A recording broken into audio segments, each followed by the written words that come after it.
Up, up, up, oh. Oh, here it's time for Disco Elysium.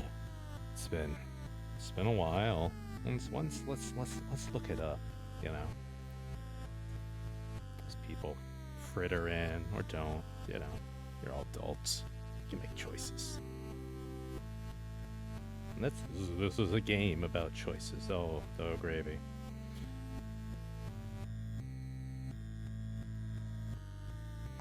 Alright, so, boy. Playlists. No, playlist. All the way back, all the way in the very beginning.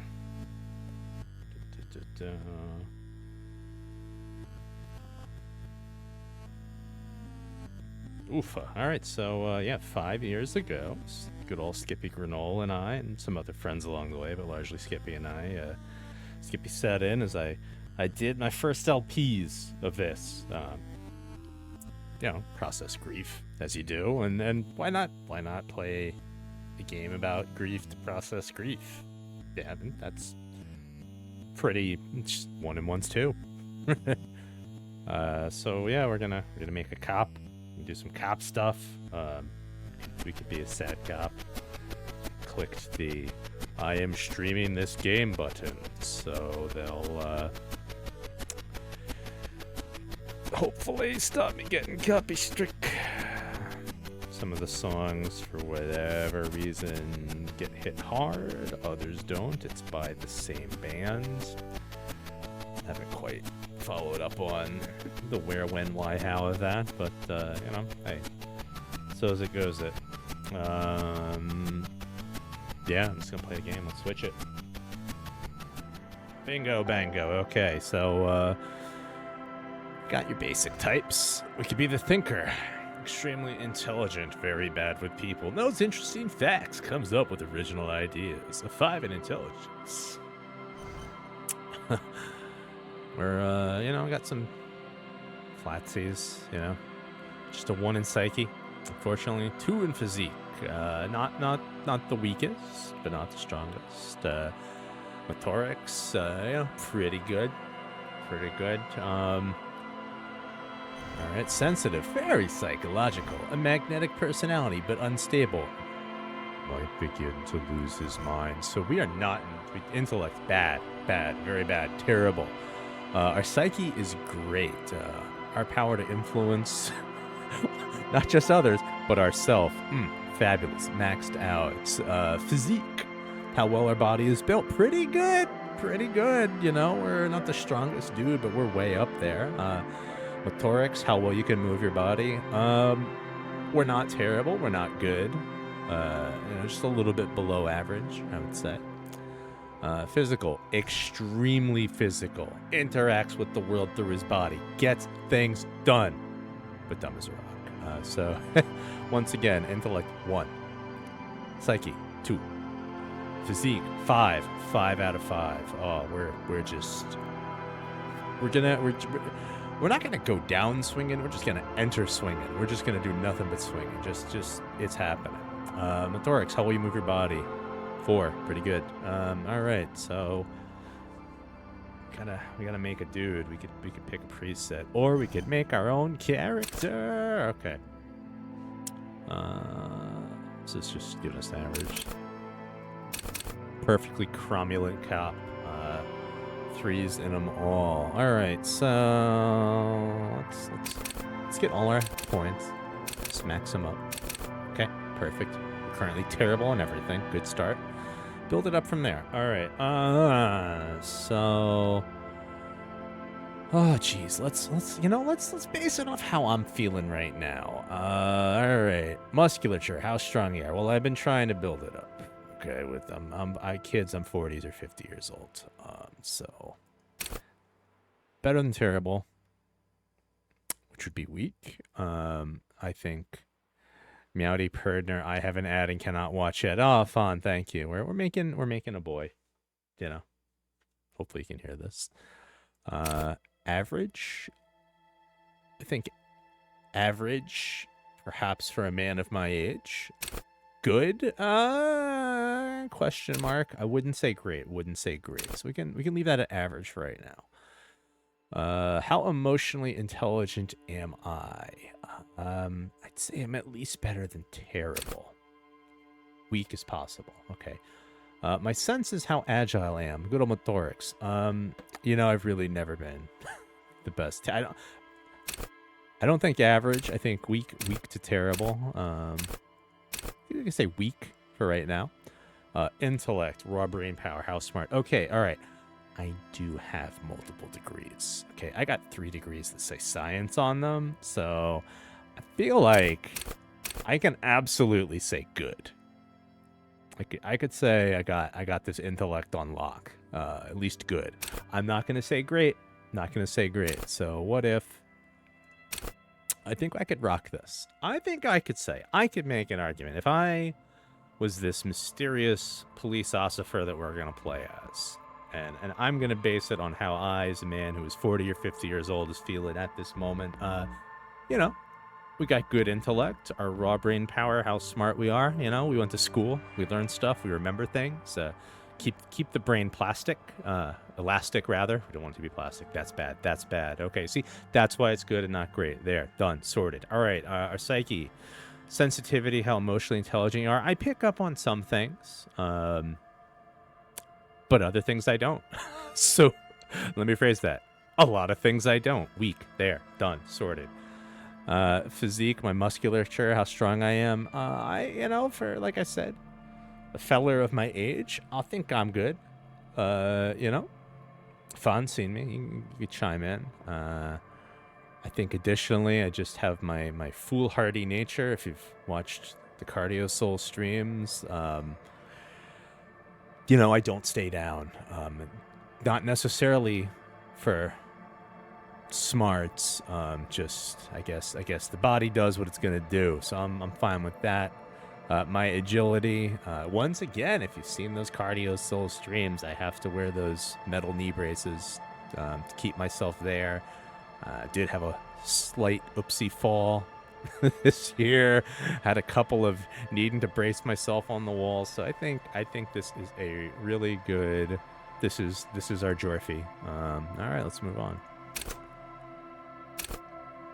All right, signature skills. Okay, so we have some good intellect. So we have 4 points to spend. We could wield raw intellectual power to deduce the world. Encyclopedia, call upon all your knowledge, produce fascinating trivia. Or rhetoric, practice the art of persuasion. Okay, so this one ain't me. I know I'm not. Logic, I got a bit of that. Okay, not a lot. I've won some pub trivias in my day. Encyclopedia, I can justify that one. Rhetoric, yeah, I'm not a persuader, sorry. Drama, play the actor, lie and detect lies. Okay, I could say a little low, maybe a 1 point in drama, We've all lied before. Conceptualization, understand creativity, see art in the world. I made a little art, perhaps. Visual calculus, reconstruct crime scene, make laws of physics work for the world. I've taken science. My degrees say science. Put one in encyclopedia. Just to help us out. We got... Yeah, we have the 1. Okay. Encyclopedia could be it. We have psychic volition. Hold yourself. This might be me though. You're not able to do hours and hours, like 6, 7, 8 hours on a stair stepper without being to hold yourself together, keep that morale up. Let's see, empathy, authorities. No, that's not me. I do not understand pop culture. Charm men and women, played it. Nah, that's not me. Oh, endurance. Yep. I mean, I got that in spades, baby. Pain threshold. I mean, also kind of that. I think endurance is a bit more. Yeah, healthy organs. I'm gonna say I don't I don't need to threaten people anymore. I'm gonna go with this. We'll go with endurance. Endurance is me. Let's go. Let's go to the city.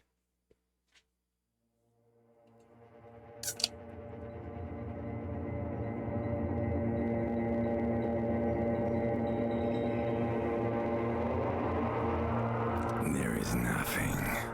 Only warm primordial blackness. Your conscious ferments in it. No larger than a single grain of malt. You don't have to do anything anymore. Ever. Never, ever. Never, ever, ever? Never, ever, ever, baby. And an inordinate amount of time passes. It is utterly void of struggle. No ex-wives are contained within it. Just give me some more. You got it, sweet brother. Nothing upon nothing upon nothing. Oh, man, I do like nothing. I know you do, baby. I know. How about you cough up some more of that sweet oblivion? Coming right up, sir. Smooth passage. Allons-y, let's go.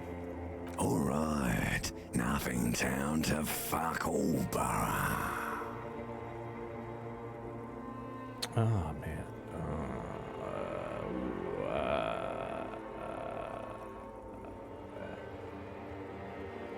You know, look. I am tired of being this type of animal, and who gives a shit? Not you. Your days of giving a shit and being that type of animal are over. Wait. No. I need to belittle myself instead. Do you really? I do. Let me off. You wouldn't like it if I told you what was back there. Why'd you think you had to bludgeon yourself into oblivion? Or did you not sense yourself marinating? Poured so much on yourself, got a bit carried away, did we, Chef? Fear and apprehension. You should ask what's out there first. All right, so we got our first roll. Some of them, we get the options and dialogue to check. Others just come at us. This one came. It was in a stat we had some good points in. You know, we just have to make the number or better. All right. Oh man. I don't care. I'm an idiot. A brave idiot. Somewhere in the sore, bloated man meat around you. A sensation. Like a fly to the ointment, your conscience sticks to it. The limbed and headed machine of pain and undignified suffering is firing up again. It wants to walk the desert, hurting, longing, dancing to disco music. There's a head attached to my neck, and I am in it. The stench of liquor rises from your mouth, and with it, an ungodly headache. Who am I? What sort of creature does this to their own mouth? A fiery streak penetrates your skull, trying to force your eyes open. It's a sound, a clarion call from hell. Somehow, you know what it is. A caprice can name a motor carriage. All right, let's open them.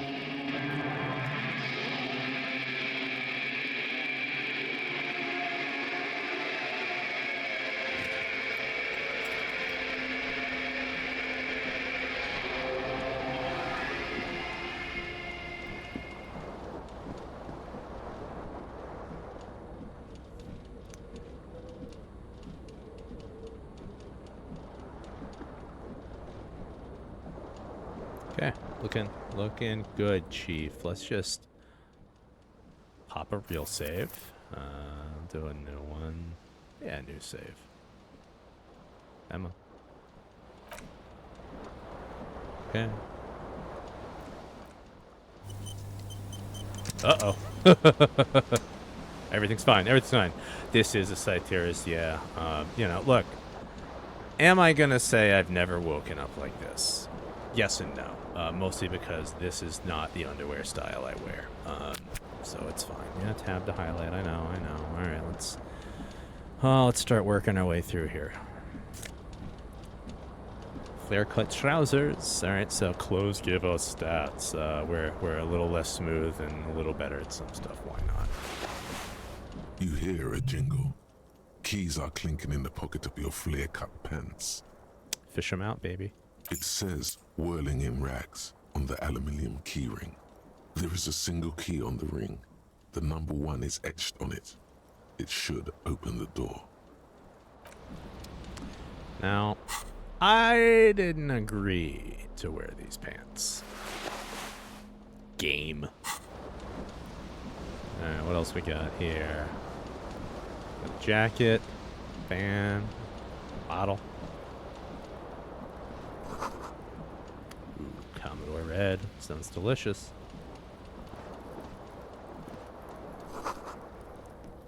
Yeah, don't do that to tape player. Don't tear it out while it's playing.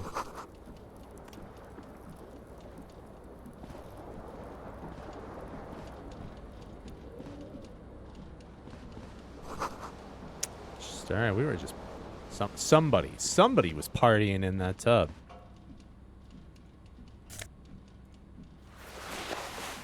Got a shirt. I didn't agree to wear that shirt. Just putting that out there. I'm not yet ready. There's a door. Door's locked. Leave that window alone for now.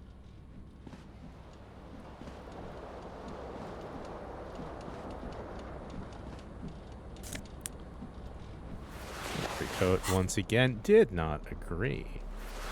Put that on. Game. Let's see. So fan here is fun. This fan has 2 chain pull switches. One ends in a tiny fan, the other in a light bulb. A truly horrific necktie has somehow attached itself to one of the blades. Okay, so this is a thing a lot of people complain about. You can just get a game over immediately if you do this and fail it. We have more than 1 point in each, so we won't die. But I'm gonna pop a weasel save to try and see if we can do anything silly. Because why not? All right. So that's right. I have to do actual saves. I think it's because I have stuff from the original version of the game, not this supercut. This fan has 2 chain pull switches. One ends in a tiny fan, the other in a light bulb. All right. A truly horrific necktie has somehow grab attached it. itself to one of the blades. I could put on stuff if I had it to give me more points in Sahwapa, which would help me out. But ultimately, you know, we need to roll a 10 or above. If we roll a 2, we always lose. If we roll a 12, we always win. So even though there's some really impossible checks, we can beat them. All right, there we go. How hard could it possibly be to roll a 10? 1, 2, 3, go. You reach out to grab the tie. But what's this? Diffuse, radiating chest pain. Doom comes over you. Is this good? This is bad. Feels like sharp stones grinding in your chest and keeping you from moving. For quite a long time. Still ongoing. Now is a good time to start worrying. Finally, the pressure recedes. You find yourself covered in cold sweat and trying not to move, hoping it will keep you from dying. Okay, let's just pull the fan. The blades come squeaking to a halt. It should be easier to reach the tie now. Okay, so there's some checks that you can unlock after doing little conditions. This was one, right? We've changed the element. So now that the fan's turned off, we get a bonus roll. And, once again, whatever we roll plus 3. How hard could it be to score 10 on, a 2d6? Oh no, God damn it's it. happening again. You didn't catch it, and now there's a numbness in your left arm, plus half your chest. I'm sure this is going to be fine. It's even worse this time. Maybe you should stop trying to catch the tie. You can't make me. Still happening. Definitely worse than the last time. Finally, the stabbing recedes. You could try doing it again to see how painful it gets. But you would probably die. Let's pull on the light bulb and see what happens. A terrible mistake. Turn the lights off immediately. You can practically feel the photons burning a hole in your brain. Okay, that was a bad decision. It's just a little hangover-induced photosensitivity. Don't overreact. Let's bring it on. Little black spots dance on your retinas. It's almost pleasurable. Okay, let's try the light again. The lights are off again. Cool, cool. Well, we do want that necktie. That's why we did the save. So let's load that cheeky cheater save up here. Yes, I want to confirm. Alright. This fan has 2 chain pull switches. On the fan. The blades come squeaking to a halt. You Hey! catch the tie. Snap. It's released from the blade. Okay, now this we're gonna wear. What you have in your hand is a truly hideous necktie with 4 or 5 different patterns. The knot reminds you of a noose. Very nice, very nice. We're looking good. Alright, let's see. A little greenie over here.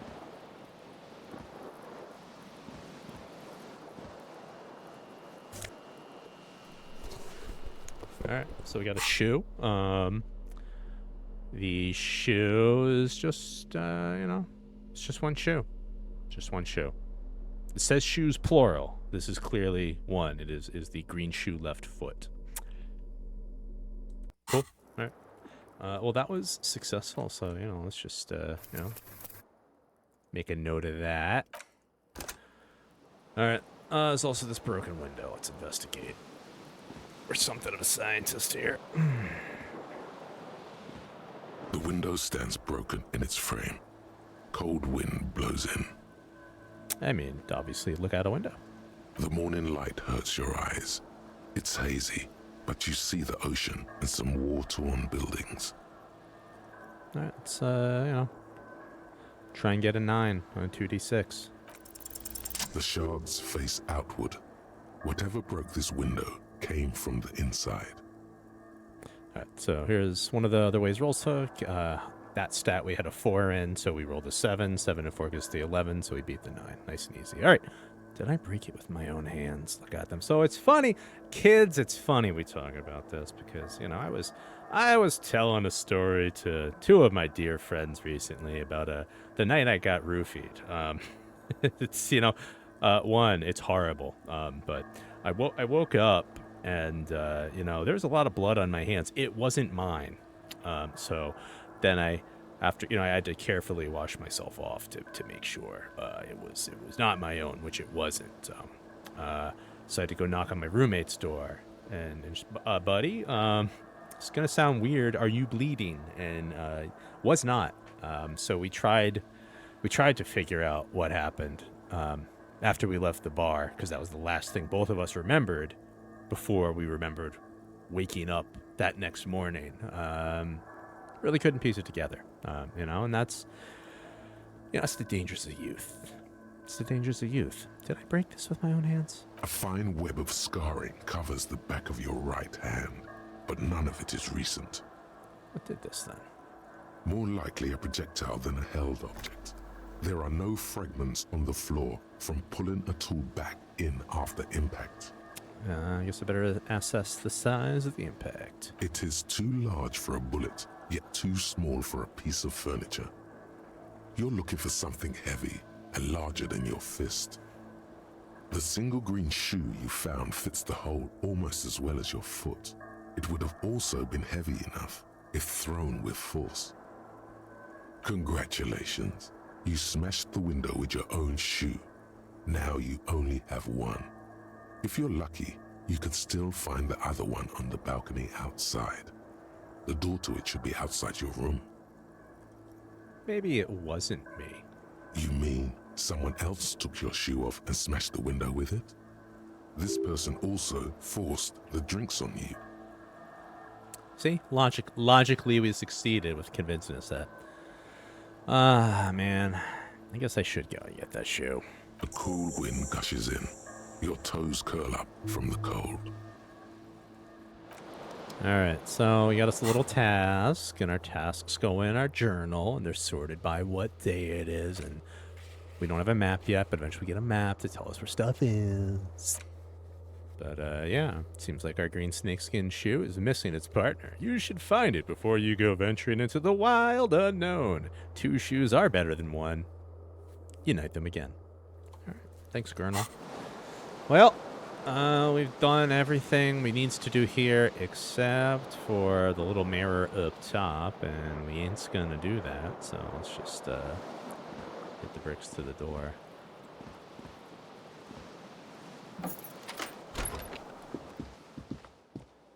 Nice little lady. We'll talk to her later. Ooh, a yellow dot. What could a yellow dot mean?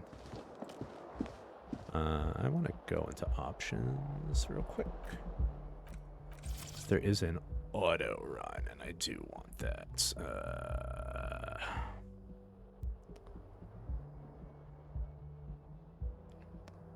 Controls? Whatever. I'll find it later. Something on the table. Ooh, 40 cents. Hell yeah. Gonna be swimming in it, baby. The music's already a little bit different. Smell of the sea makes you dizzy. You know. Hey, it's a shoe. You all see that shoe? I better get it. Briny wind washes over us. Well, let's pick up our green shoe right foot. There they both are. 2 identical shoes. Both copiously green and indiscriminately snakeskin. Reunited on your feet. Pretty good. Like 2 baby crocodiles. How do they fit, baby? Good. They're balanced. Comfy. Feels like the only good thing about you right now, truth be told. A little rude. A little rude. All right, let's check our inventory. So our shoes give us composure, but take away savoir-faire. If we put on pants, we could lose more savoir-faire. We could put on this disco-ass blazer. We could put on this white saddle. Let's just... I like the blazer. We can put on a blazer. I'll wear a blazer. In horrific necktie. Very nice. Yeah, I'm liking this. This is good. This is a nice look for us. Pretty cool. We'll work on getting hat, glasses, gloves, shirt, pants, etc. as we go. Alright, back inside.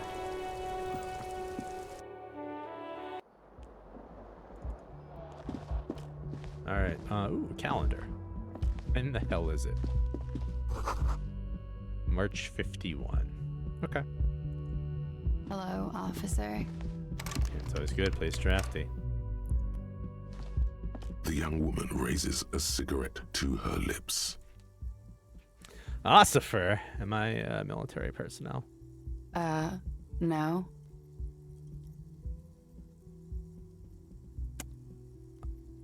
Then why did you call me an ossifer? Because you're a police officer, sir. Goddamn right, I'm a policeman, and don't you forget it. Okay, cool. I won't.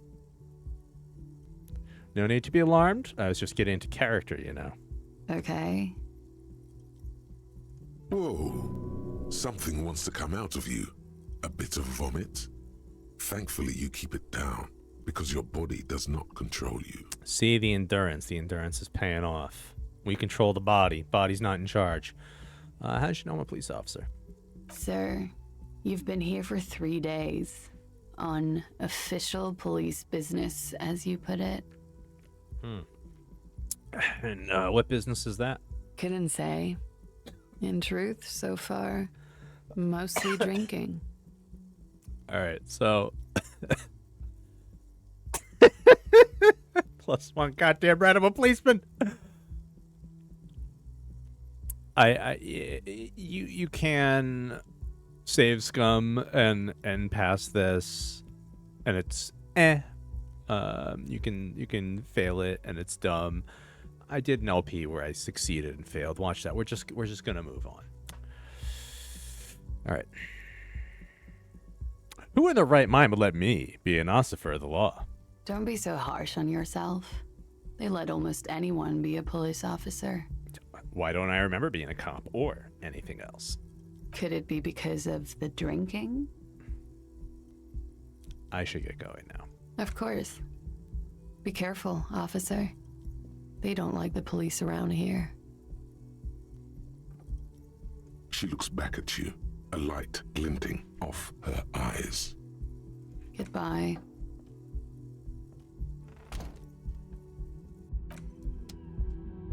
Ooh, something in the ashtray. You should pick that fat, juicy cigarette butt from the tray, light it up, and smoke the living shit out of it. Am I a smoker? Who knows what you are? A monster, a murderer, the gnome of Jeroma?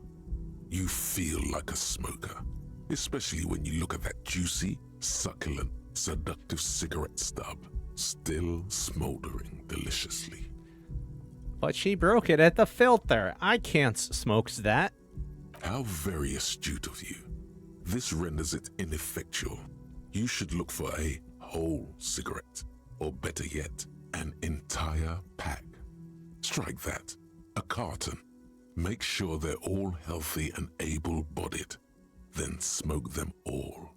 I should enthusiastically do that. Good. They'll make you stronger and better.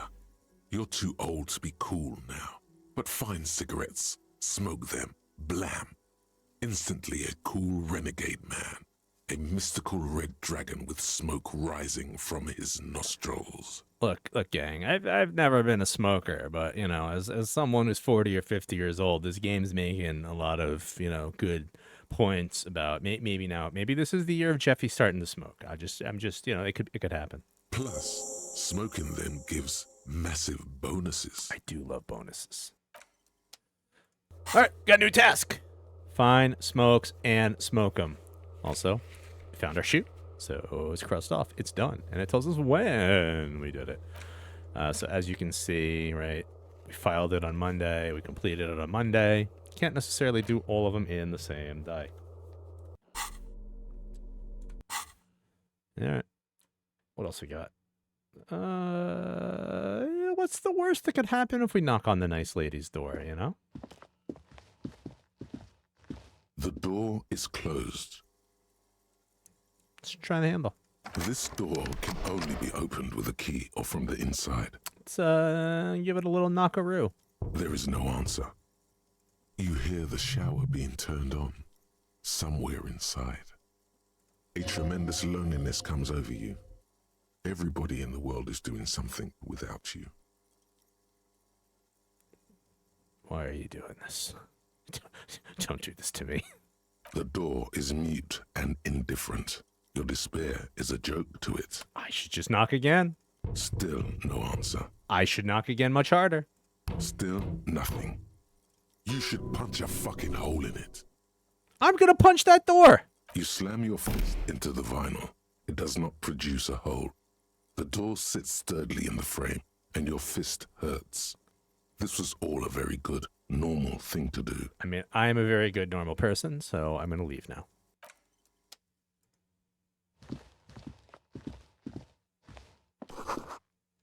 Weekend edition of satirical newspaper Trumplement.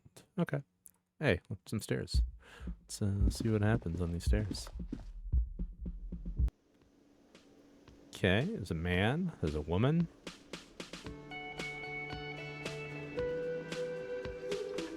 Hey, Tuna. Tuna's here, everybody. Don't have a tuna cam set up, unfortunately. Summer door, closed for the winter. Ooh, ooh, ooh. The lyrics would be for what? Big old karaoke mic, waiting for someone to sing into it. Well, you know, kids, I do love karaoke's. Radio seasonal. You should totally sing karaoke here, the first chance you get.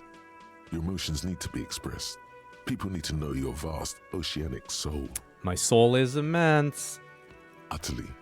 And it needs to be heard. Through a PA system. By other people. Whether they like it or not. Ram it up their ears, says your adrenaline gland. Violently express yourself. Now you see, kids, when old Jorfy got to this section, this, I think this is where the game really grabs me, you know what, with my former expensive hobby of making people listen to songs I wrote, rather than just going to a therapist. But, hey, what should I sing when it comes to it? You have not yet stumbled on the right lamentation, but it's out there. It'll come to you. You will wreak havoc with it. Don't worry. Lamentation sounds good. They'll really get a gauge on my soul with that. Serves them right. Wipe that smirk off their face with your sad, tragic song. Who's laughing now? No one. You have to find something tragic to sing first, though. Look who's got a new task. We gotta sing that karaoke. Just as soon as, you know, we find the right song.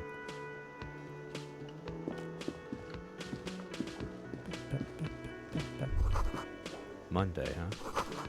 Woman's hand wrote yesterday's menu. Today's starts in a man's handwriting. Water cooler? Alright, we like water. Oh! What's this? Nosafed. Oh, +1 to health. Okay, so we get healing items. You can see over here we get some charges. So if we need to get that health back, we can do it. We're pretty good on health. Morale is the one that's a little in a bad way. Yeah, physique, I believe, is what gives us the health, and psyche gives us our morale. Anyway, hey, another door. Soft fervent electric juicer. Oh, I love juice. Bolt this. Kitchen reserved for personnel until 1300. It's 827. Alright, moving on. Sign reads mess hall reserved for union members. Doors open. Too early. Too early. What we got here? Oil pinball machine unplugged. Boo. Let's go over here. Those people look like they have something going on. Ooh. Hello. What's this? Bottle of rum's been knocked over. Beautiful dark liquid spilling out. I just feel the need to pop a save. I just feel the need, you know?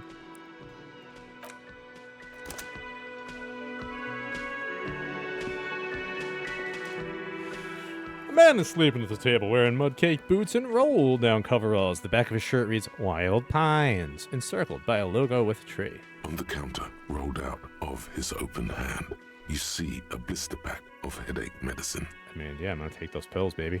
The man does not mind. You probably need them more than he does. Alright, just morale.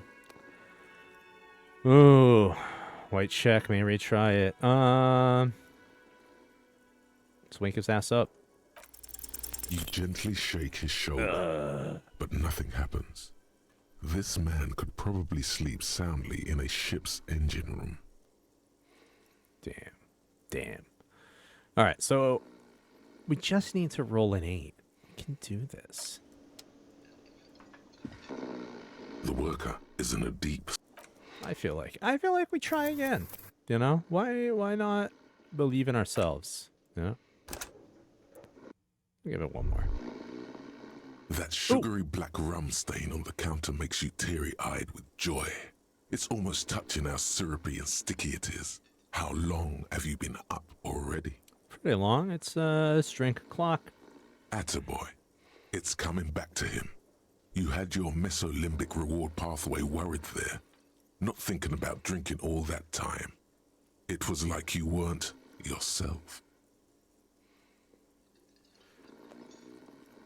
Now that you mention it, I do need a rum and lemonade. Isn't that a bar over there? Forget about the bar. Or don't forget about it. You should totally try to get a drink there too. But first, you should lick that stain off the counter. Yeah, man. Let's get wild. Lick it. Lick it. You press your tongue against the counter. The stain is crusted at first, but after a couple of licks, it starts to melt like a snowflake. If snowflakes were made of spiced black rum, maybe it's your imagination, but there's already some lemonade in it too, and some human hairs. It would go well with those cigarettes.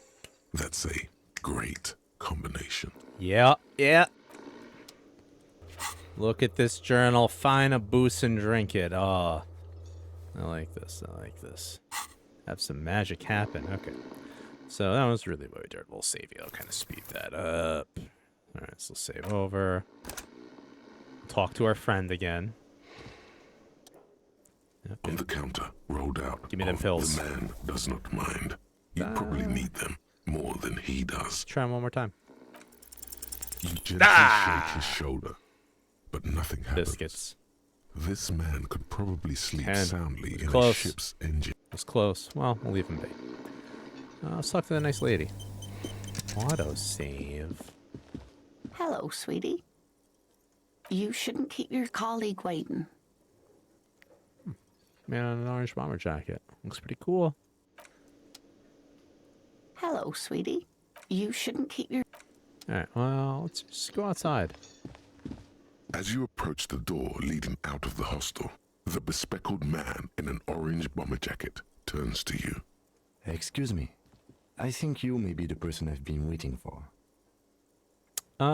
Hey, chat. Should we shake his hand or not shake his hand? I think that's an important question. Like, generally, nice firm grip. How'd he do? Some people, they try and do power plays. We don't quite know who or what we are. Well, we know we don't wear pants or a shirt. But that jacket's keeping us warm. Cool necktie. We got those wonderful green shoes.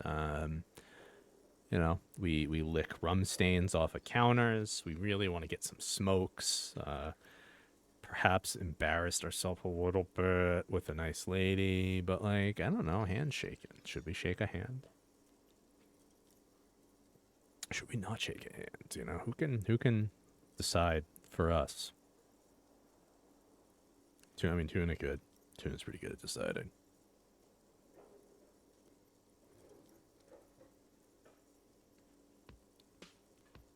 Dude looks like he'd appreciate a shake. Terrace, I likes the ways you thinks. I got a good feeling about this Kim Kitsuragi's fellas. Put her Hello. there. I'm Kim Kitsuragi, Lieutenant, Precinct 57. You must be from the 41st. You realize he's waiting for your name. Okay, so here's the thing. This is awesome to pass. We're gonna save Scum this one. Kim's hand's getting shaken, but we are gonna invent a name because we don't know what it is. And I love this path. So hopefully we get it first try. Here we go. 1, 2, 3, 4. 1, 2, 3, 4. Raphael Ambrosius Cousteau.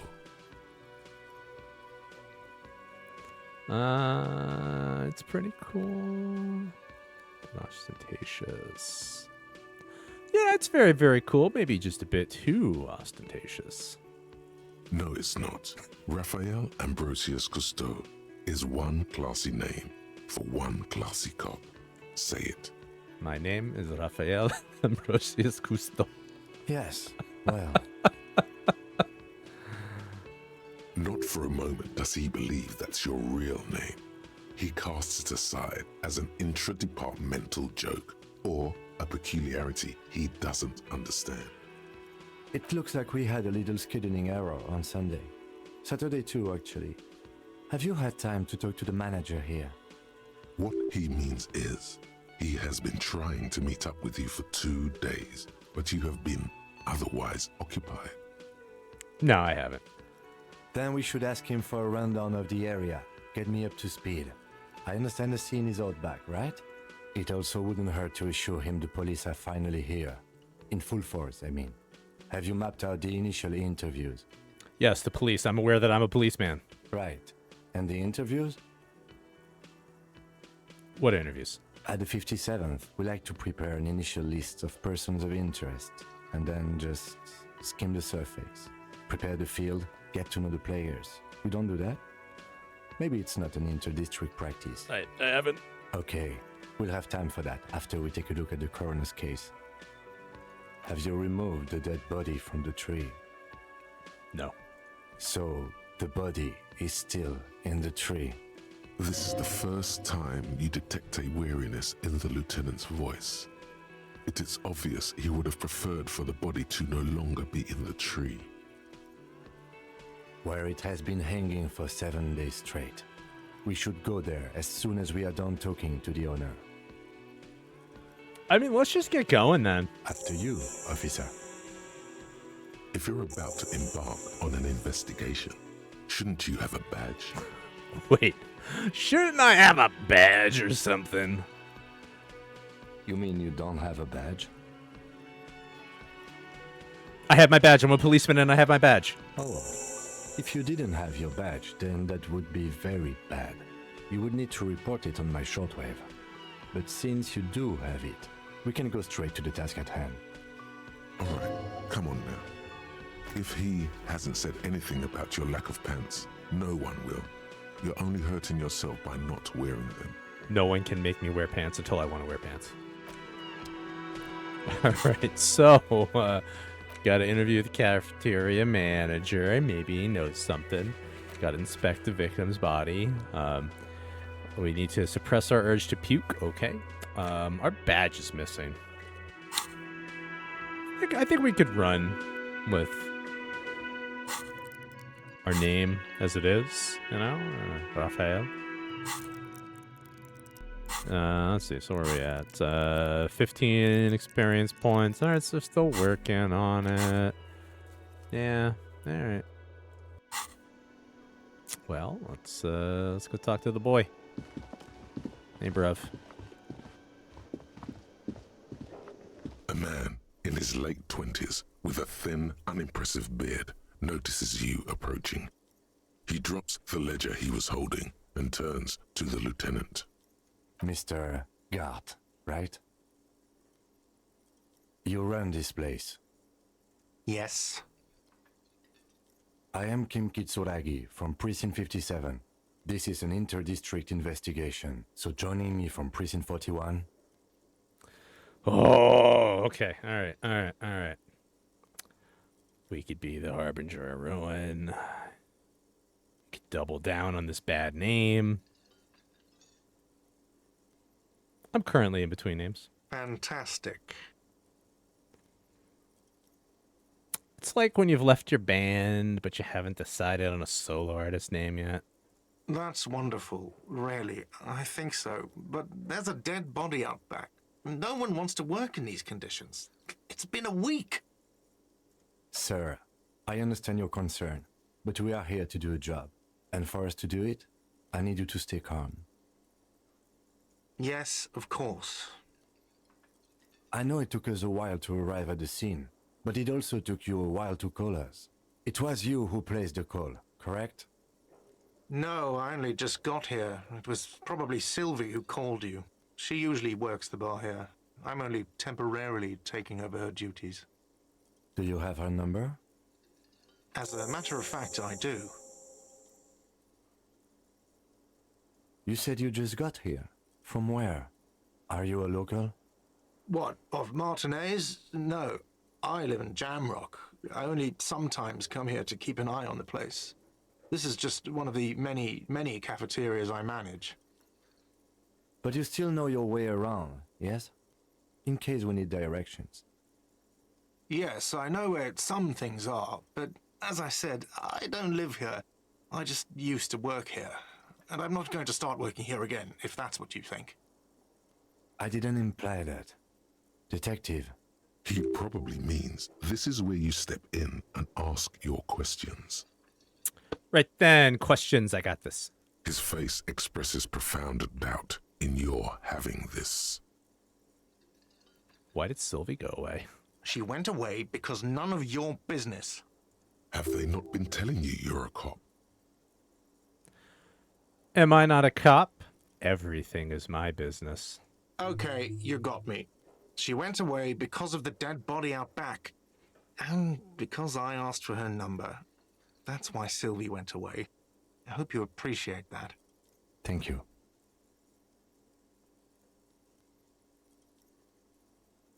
Didn't go well. I asked an employee out. She didn't want to come, but felt obliged to. It was a bad idea. Now, what is so goddamn fascinating about that for you? It's got nothing to do with the lynching. Listen here, Tyrus. I am unimpressed with Gart. I've got... You know what? This stuff gets on my nerve. I am a feminist. What? That's right. If there's one thing I know about myself, it's that I am a total raging feminist. Is that so? Mr. Feminist?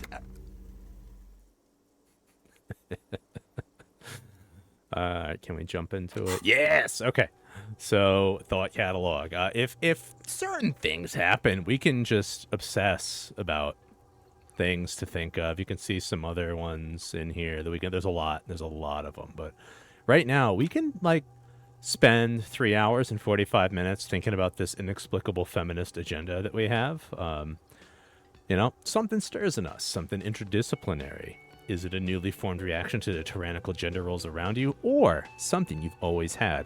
One thing is for sure, you're not a mild feminist. Oh no.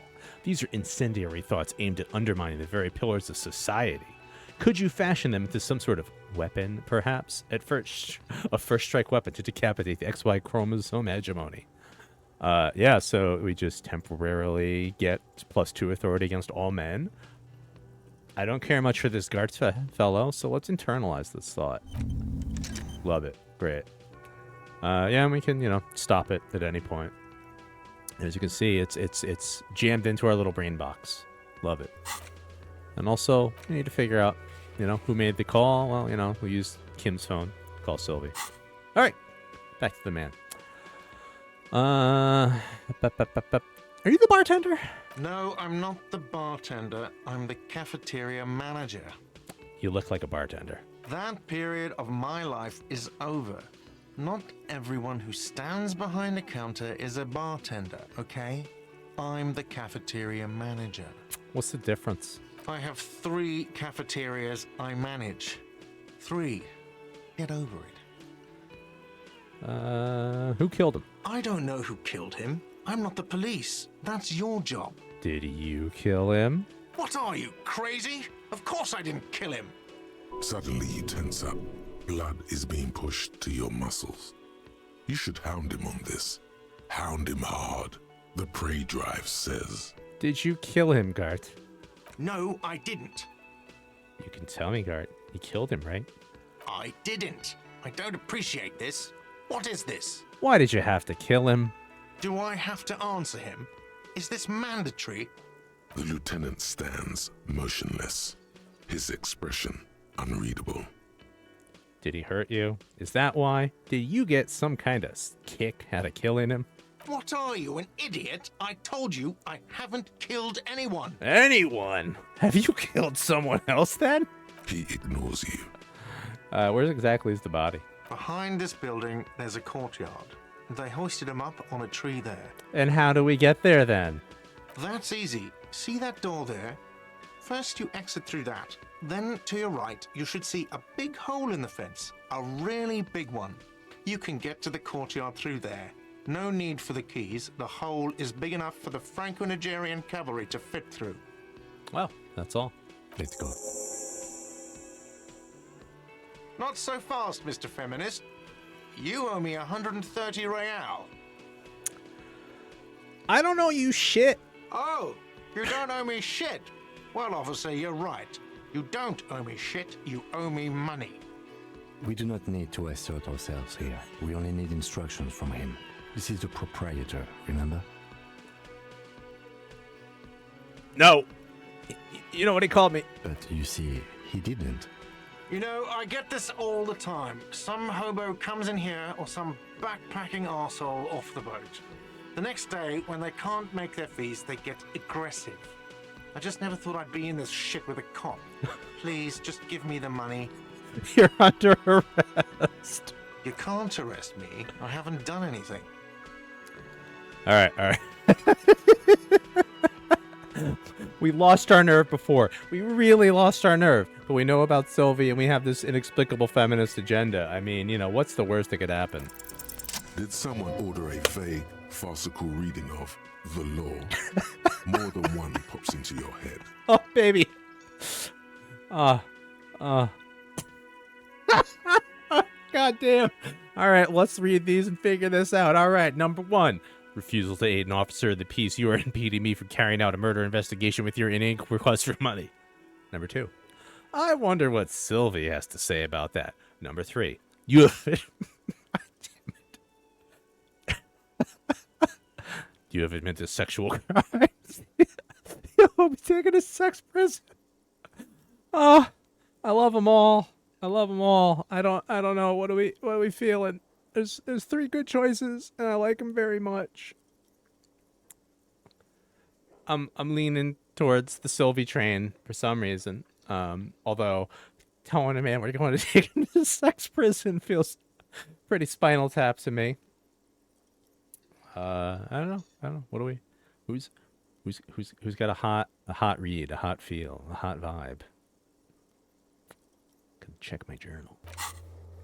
Who made this call reporting the crime? Yeah, it's a good question. I figured it out. Ooh. Founder of the show. Did an interview. That's pretty good. Halfway to a level up. That's pretty good. Oh, jeez. I think we gotta threaten to take him to sex prison. What in the name of God? Sounds like you think sex is more than a social construct. Tell me, do you think women are mentally inferior to men? Okay. I know what is going on. And, okay, I'll call your station. What did you say it was? 41. I'll call them for recompensation for the room.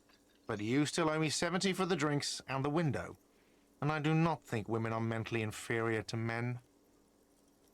I have no memory of drinking them. I'm not paying for the drinks. The Ledger does. The Ledger has a memory. The drinks are non-negotiable. There's no way your station will pay for them. I won't pay for the window. Fine, I'll take it off the bill. You want to sleep in a post-apocalyptic shithole? Go ahead. But I'm not giving you another room. Cool. No, not cool. You still owe me 30 for the drinks. If you don't have it by tonight, I'm not letting you back up there. That's enough now, sir. Good day.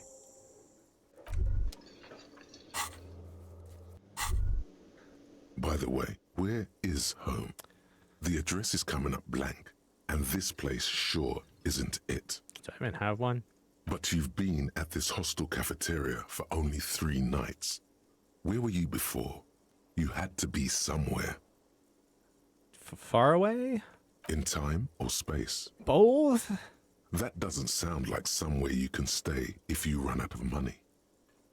Oh, Tuna's chirping. He knows he's right. Damn it, Encyclopedia. I'll live in a dumpster. I don't care. Fuck everything. Hobocop. Entertain the thought when you get the time. Maybe being a hobo and a cop has its advantages. Well, let's see about that, little tuna cat.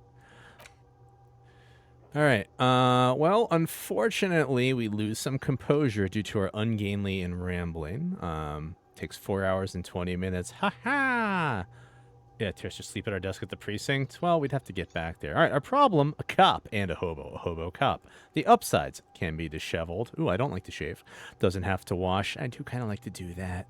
Carries himself with a lurched gusto. I do have joint problems. Hobo cop doesn't need anyone or anything. No one can kick you out because you don't have a home. Never pay rent again. Never again here. You're drunk. Why did you even come here, Harry? Go home. Who's Harry? You're embarrassing yourself. Downsides. Are there any? I mean, seriously, give me one. Internalize. Love it. All right, this is swimmingly. Ooh, that's something we can't do. That something. Ooh, you map. Can I help you? I need a drink. Can you pour me one? Do I have a shaker in my hand? Is this a shaker? It's not a shaker.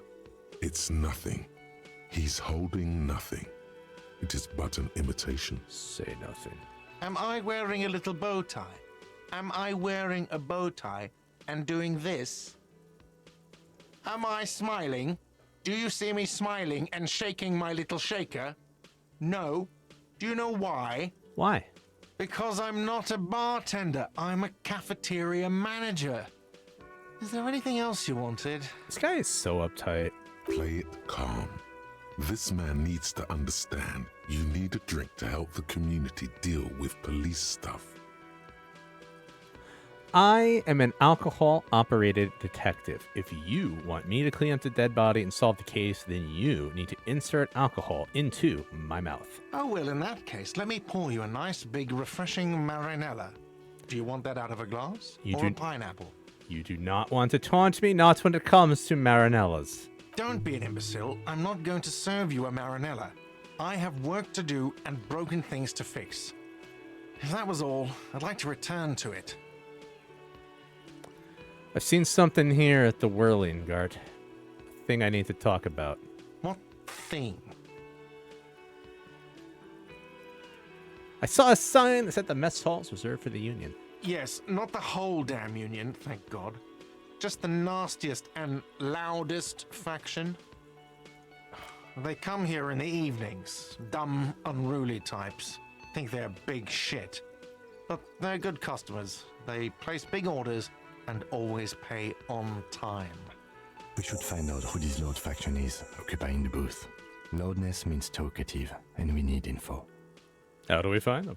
We don't. We have to wait. They'll show up sooner or later.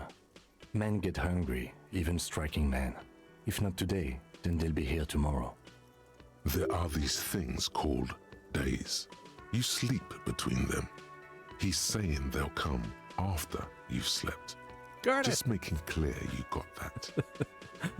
Guard, I saw a sign that said I couldn't go into the kitchen. Why can't I go into the kitchen? What are you, a cook now? That's none of your business. But there may be something pertinent to the investigation in the kitchen. He wasn't pan-fried, he was lynched.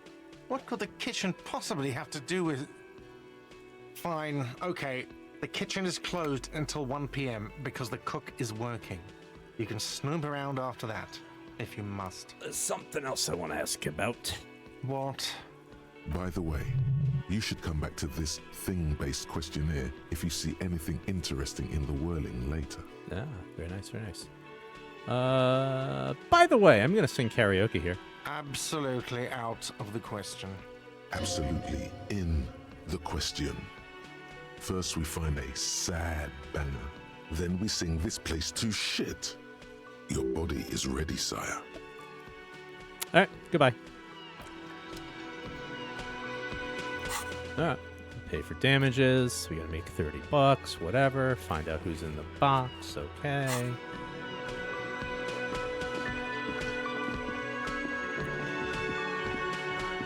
Talk to the nice lady. Hello, sweetie. Wait, who's Sweetie? Does that mean you like me? You're a handsome man, officer, with your mustache and your chiseled jaw and that silly dimple on your chin. But dear, you're not for me. I'm too old and too married besides. You must forgive me. I'm getting so scatterbrained. I completely forgot to introduce myself. I'm Lena. My husband Morel and I are staying with our friend Gary just down the street, but I come here for tea when they're away. This Lena is wacky enough for the motley crew. Hire her on the spot.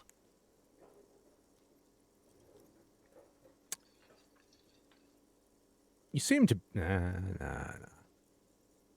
I don't know if you've noticed, but I don't know where I am or what I'm doing or anything. Yes, officer. You look rather dazed. Like a stunned fox. But surely things can't be that bad. I hope you're right. I hope it's not too bad. You know where we are, right?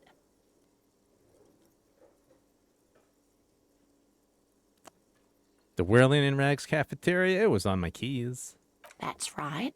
And where is the Whirling in Rags cafeteria itself located? In hell? We're all in hell. We're in the city of Revshul, dear. Honestly, I don't know diddly squat about Revachol. What kind of place is this? How would I even begin to tell you? Revachol is the most beautiful city in the world. We're fortunate to be here, you and I. I haven't seen very many other cities personally, but everyone says so. Revachol is a rare jewel. This city used to rule the world, though it has seen better days. Speaking of history, you know what year it is, yes? It's a bad year in my late 40s or 50s. I don't even know how old I am. There.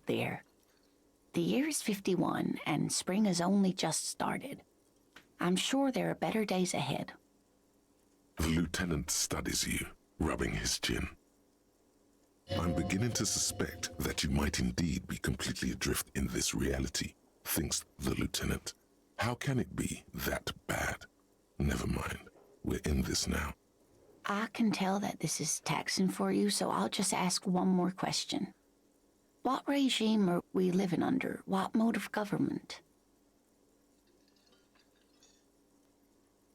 Cap. No. I'd like to think it's the dictatorship of the proletariat, but something tells me it's not. Oh, sweetie. It's really not. There used to be people who thought that way. Other people who wanted those things, but they all went extinct. Revachol is a zone of control led by an alliance of foreign powers called the Coalition. We have almost no government of our own, and certainly no dictatorship of the proletariat. But they still have cops.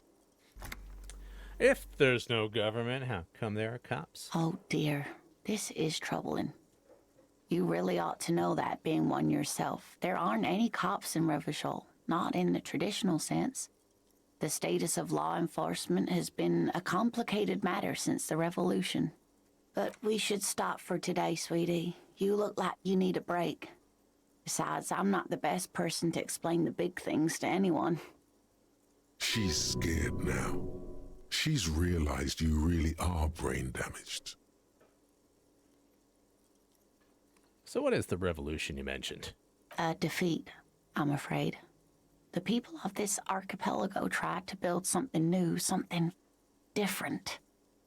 The rest of the world didn't like it, so they came and ended it. This was 42 years ago. But I'm a cop. Whatever it was hasn't stopped me. Of course, sweetie. I really don't know how to explain it better. So how did I do? You didn't do too well, dear. It does look like you're having trouble remembering things. History and places. Remembering reality, in a word. It's very odd. A sigh. The lieutenant buries his nose in his notebook. But maybe a fresh set of eyes is what the world needs. And while I'm no doctor, such bouts of amnesia are often temporary, so I wouldn't worry too much. Who could tell me more? Someone more educated in sweeping matters. Maybe you should ask. No, I'm not an encyclopedia. I won't be a guide either. I'm a detective. Of course. Then I don't know. Someone rich, maybe? Wealthy people are educated. Though I don't know where you would find a wealthy person in Martinez. How'd you like to roll with me? Whatever do you mean? I want you to be my wheelchaired partner in fighting crime, ridding backyards of corpses, catching sequence killers. Sequence killers? Oh my. But I think you already have a partner, sweetie. A partner who needs you to help him get a corpse down from a tree. I know, but there are also side mysteries, sequence killers, and forays into the paranatural.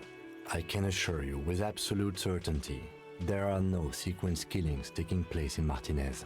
Now, gentlemen, no need to squabble. I wouldn't be of much use to you anyway, sweetie. Why? 3 heads are better than 2. Thank you, but Martinez isn't the most wheelchair-accessible place, you see. I'd slow you down. Perhaps another time. Sweetie needs money. Do sweeties get money? We only have 40 cents after all. Oh, sweetie, I heard your conversation with the manager about your financial troubles. When do you get your next paycheck? You've got guns of steel and a chiseled jaw somewhere under the bloated alcohol layer. Maybe she'd like to sponsor you. I was hoping you could be my sponsor. Oh, I'm sure you would make a wonderful gigolo, dear, with those strong arms of yours, but welfare checks aren't all they cracked up to be. My husband and I are barely scraping by. She's not really lusting after those biceps, man. It's more like an appraisal you give to a healthy specimen. What is a paycheck? I haven't seen any paychecks. You must be joking. Although our pay does sometimes feel like a joke. It's not easy to assert your right to a decent living wage when you don't have a strong union behind you. Maybe you should talk to Everard, the union leader. Interesting idea. This Everard sounds powerful. Maybe you can wrangle some coins out of his pocket. All right, it's going to be a hard one, kids. Let's go. 1, 2, 3, 4. 1, 2, 3, 4. Try to force a tear out of your duct. Really rip into the whole emotional aggression thing. Oh, God. I'm going to die in the street, aren't I? Officer, get a hold of yourself, please. Sweetie, I'm sorry, but I think you need more help than I can give you. Okay, then. Let's change the subject. Oh, no, I'm so sorry I don't have money for you. If there's anything else I can do for you, just ask. I mean, you seem to be in a chair of some sort. Yes, dear. I'm a paraplegic. A paraplegic is someone with limited or no ability to use the lower half of their body. Paraplegia is caused by spinal cord injuries, like falling from a great height, or a grenade explosion. You know, there's something inspiring about a woman on the front line leading her platoon of men. No, dear. I'm not quite that old. Although I was injured in the line of duty. Are you a tightrope walker? Nothing so extravagant, dear. Though what young girl doesn't dream of soaring over a crowd? What did you do? I was a training and development manager at a rapidly expanding mail-order shoe company.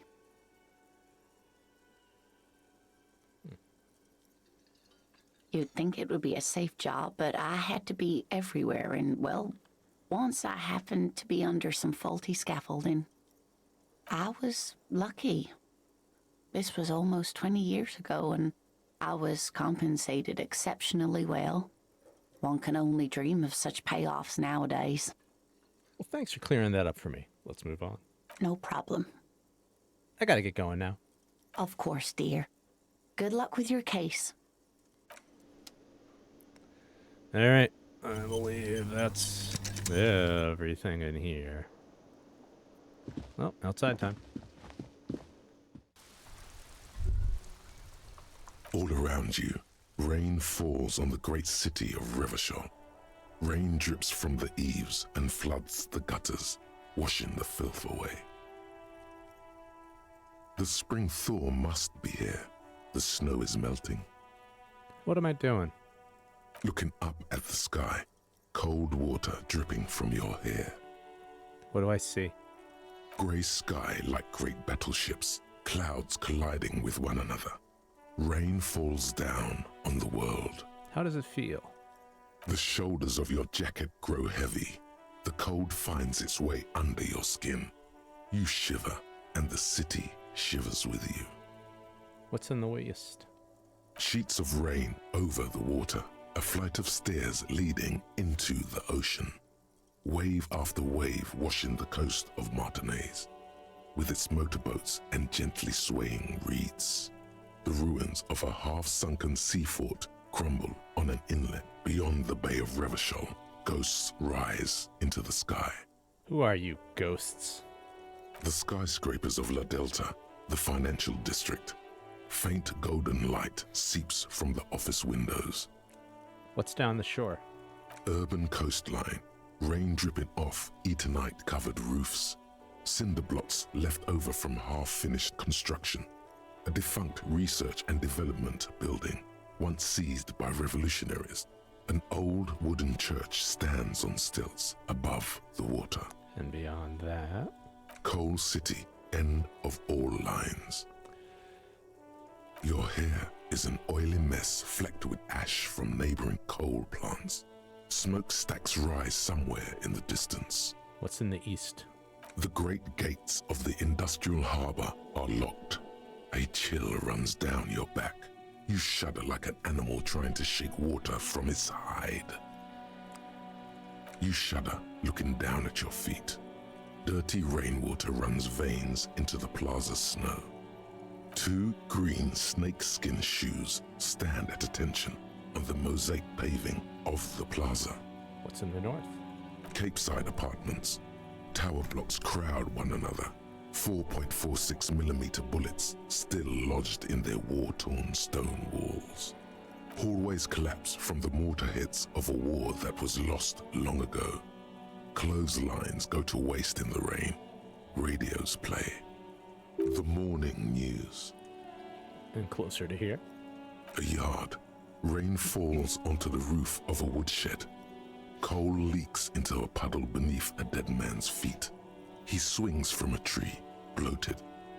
Droplets of rain slip from his cold cheeks. What's in the south? A traffic jam. Rain thrumming on the roofs of motor vehicles. Inside, drivers watch water streaming down their windshields. The statue of a king shudders. He too is cold. The canal bridge has been raised. What's on the other side? The road ascends. A raised motorway loops above the ghetto. Beneath its concrete columns, a sea of rooftops, woodwork, and tar stretches northward. 4-story buildings as far as the rain can fall. The snows melt in Jamrock. What is Jamrock? Revachol is the capital of the world. Jamrock is the capital of Revachol. Droplets form on your eyelashes. It's home. Why am I not there? To be in Martinez, where no one goes, at the runoff point of a long-forgotten canal, in the whitest part of town, in the shadow of the day the revolution fell. What am I doing here? Standing in the rain, looking north, where Jamrock Rock City stretches inland. Where the hood at? I've a brother in the cut. Where the hood at? In the rain-swept distance, above the rooftops of Jamrock, a repurposed silk mill stands perched above the motorway exit. Precinct 41 hunches in the rain. It's the only home you have now, but you can't go back. Not like this. Your vision blurs. You wipe your face with your hand. The rain stings your eyes, making you look up and blink. What's above? Coalition aerostatics hang like apparitions under the cloud cover. Way up there, where rain forms, rotors flutter silently. Your sight clears. What's below? Collapsed storm drains, old sewage systems flooded with rainwater. Hidden weapon caches from the revolution. Doors leading down to Le Royaume. The catacombs to which, for 3 centuries, they delivered the blue-blooded dead. Motherfucker. This rain will not let up anytime soon. You should get a raincoat. There's a freight to the east. They sell them there.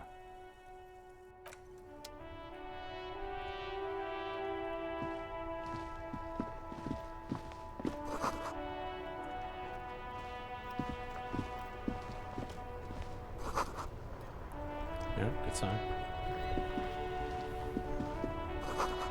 Pigs go home. Right? The RCM in Martinez. What can I help you with? You sound surprised. We don't see a lot of police around here, that's all. I have some questions for you. Of course. What can I help you with? We need directions. Of course. Where to? I'm looking for a dead body. Oh, that's right there, in the yard. She's relieved someone has come for it, finally. Where am I? What do you mean? Just tell me where we are, okay? We're in Martinez, sir. This intersection is called Roundabout North, I think. What is up in the north? There's the pier, the Cape Side apartment buildings, some more tenements. Not a lot, really. What's in the east? The harbor gates. Some kind of commotion, I think. I don't follow the local politics. A fleet store, too. What's in the south? Some shops and a bridge. The canal bridge leads to the coast, but it's broken, I think. Some kind of accident, probably. It's on the other side of the canal. Just coast. There's a little fishing village there, and a fish market. But that got closed down ages ago. Rows of stalls under a broad roof, where silvery fish were heaped on newspapers.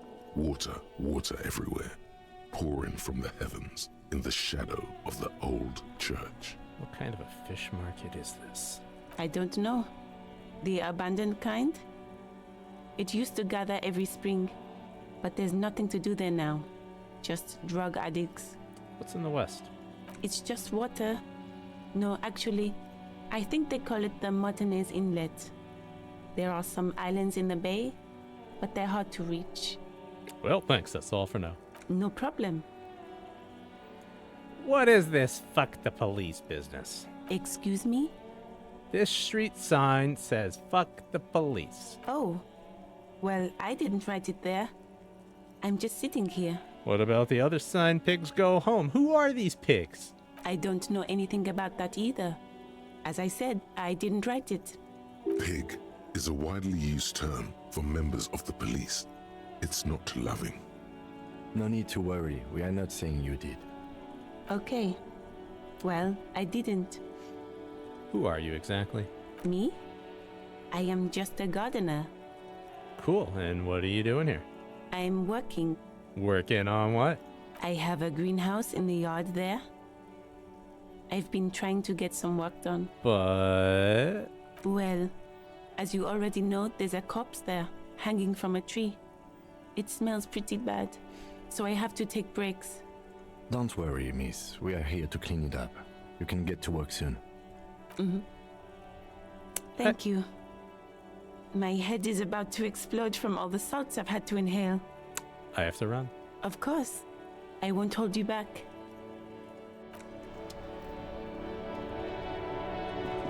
Got a cool car.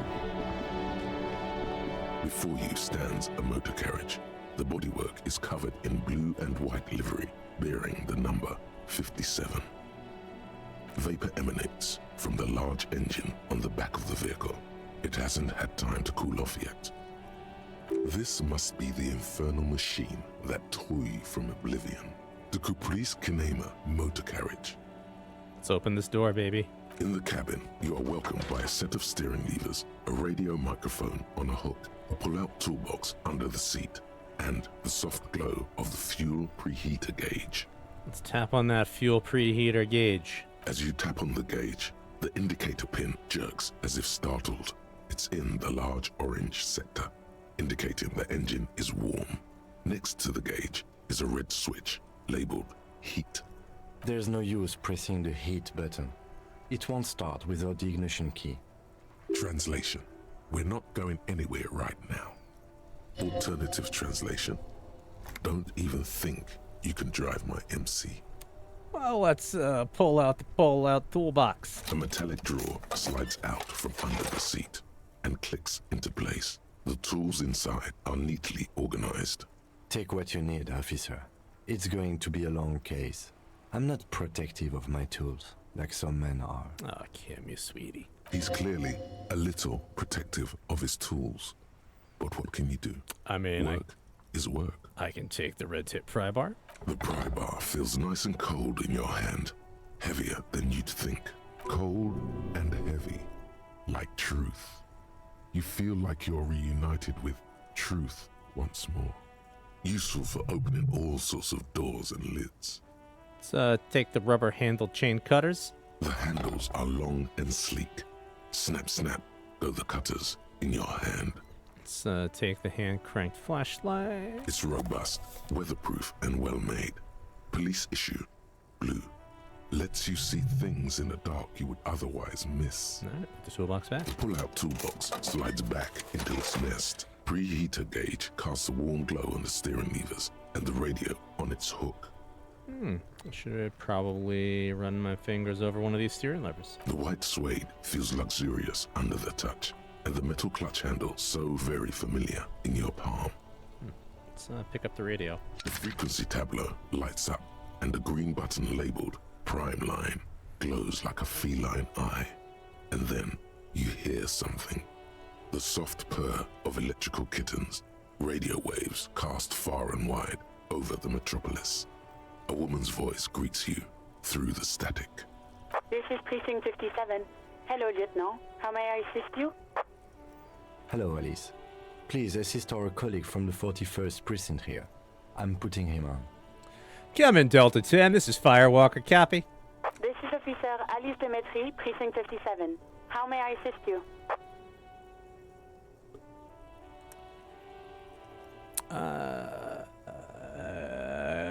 Could you connect me to the 41st Precinct? I have something I need to report. Just a second, officer. 10-2, 10-5. This is 41st. Come in. Over. The man uses relay code. You got this. You're a cop, and cops know relay code. 10-4, Station 41. I've got an urgent business. Over. 10-4, message received. 10-5, relay message. What's your status? Over. Just reporting in. Over. 10-18, state your message, sir. I am in dire need of financial assistance. 10-4, I hear you. I don't have the authority to grant your request, but... Is it him? What does he want? He says he needs money. Don't give that asshole anything. He's just gonna drink it all. Right. That's a negative on the additional funds, sir. Over. It's paramount to the investigation that you grant me more money. He says it's important to the case. He isn't getting a red cent. You can tell him that. Request denied, sir. Over. Nothing is working. Please, I'm begging you here. I don't even have a plate now. Okay, I heard you. No refunds. Anything else, sir? Over. This might sound odd, but there's personal details I'd like to discuss. 10-4. Your badge should have most of your personal details. Look over that. Over. I don't have it, my badge. But you said... never mind. 10-9. Over. My badge, I can't find it anywhere. Basically, it's gone. 10-4, message received. This is a very serious situation. I need to 10-22 the captain. Over. 10-22, the captain. This sounds bad. Bad and scary. Like being called to the headmaster's office in school. Any other good news? He's saying he lost his badge. He what?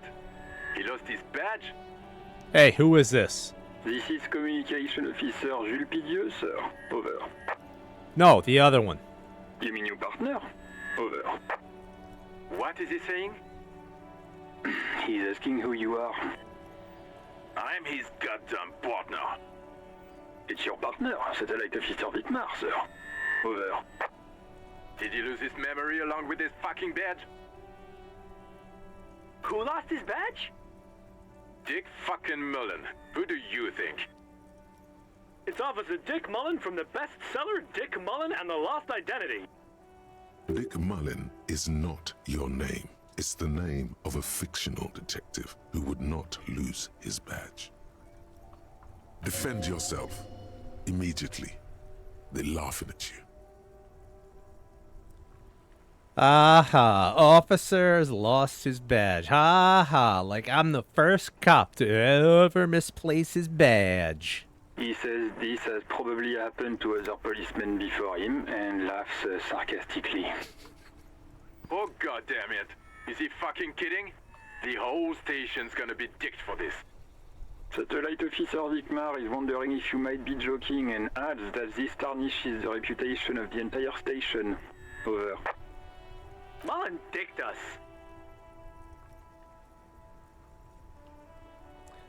Can't we just move on? I want to get it reported and be done with it. 10-4, I hear you, officer. I'm just going to make a note here that you are in pursuit of your misplaced badge. Over. Fuck me! Mac, come here! You've got to hear this! Dick Mullen lost his badge! What's going on? Super Cop here lost his badge. He lost his what now? His badge. He lost his goddamn fucking badge. Enough with this now. I have other things to discuss. 10-9, come again. I didn't get that. Over. New heights even for Captain Sober. Ask him. Ask him if he's lost his gun too. Sergeant Orson wants to know if you lost your gun too. Over. Check your pockets. Check your... Holy fuck. You don't know where it is, do you? I don't have my gun? No. It's gone. It's not fucking on you. 10-9, come in, officer. Did you get my question? We were wondering about your gun. Over. Say nothing. 10-1, you're breaking up. 10-9, repeat please. Over. Don't say anything. 10-9, come in, officer. Over. Remain silent with terror. Come in, officer. 10-9, repeat message please. Did you misplace your firearm? Over. Just say you lost your gun. Anything else would only make the situation worse here. It's affirmative. Over. He says he doesn't have it. Dear God, he lost his gun. Oh my, I can't. This isn't really a laughing matter. Mac can face a giant of Coco Nur by himself, but Disco here made him piss his pants. Oh, I can't. Fuck. He lost his... Ask him if he still got his wiener. Oh, man. I'm not going to. Ask him. Sergeant Orson here is wondering if you are still in possession of your genitalia. Over. Now is a good time to say fuck and ass and so on. That'll make this all right. I left it at his mama's after I fucked her ass all night. Tell him that. That's a negative. I'm not going to say that. Over. What's he saying? Share with the class. He said he sodomized your mother. The prick ate Mama's vanilla waffles at the captain's birthday party. Some nerve he's got. Sure her vanilla waffles were the only thing he ate? Shut up, Chester. This isn't funny. This is my mom we're talking about. Tell him to apologize right now. Sergeant Orson requests that you apologize for the claims that you made about his mother. Over. Hey, if you don't like the fallout, maybe don't fuck with the Firewalker. Mac, he says you shouldn't have antagonized the Firewalker in the first place. Who? Satellite Officer V. Firewalker. I'm afraid he might be referring to himself as Firewater, sir. Firewater? He's lost it. Fuck it. Tell him to find his goddamn badge and gun. That's the only thing that matters. Satellite Officer V. I heard him and I'm on it. 10-4, affirmative. Officer is in pursuit of his firearm. Oh, God, Officer, do you need further assistance? Over. 10-10, over. Roger that. 10-10. Over and out. I mean, that went well. Let's pick up that radio again. This is Precinct 57. How may I assist you? I need you to connect me to a civilian, a Sylvie. She may have reported a murder. Of course. What is her number, officer? Kim, didn't Gart give you Sylvie's number? Yes, hold on.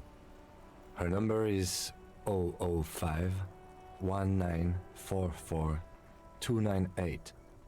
Received. Hold on, officer.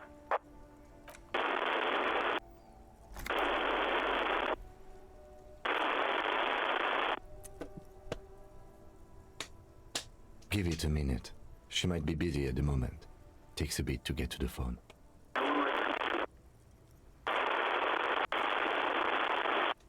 Officer, I have Sylvie Malaika on the line for you. Yes, hello?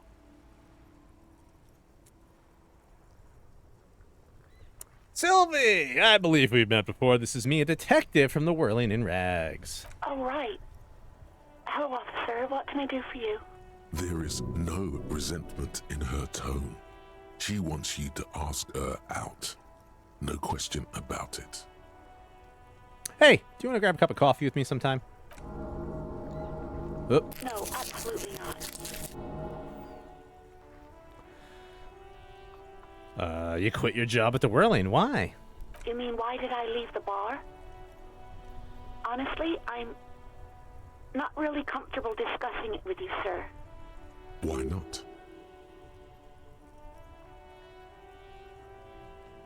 Okay.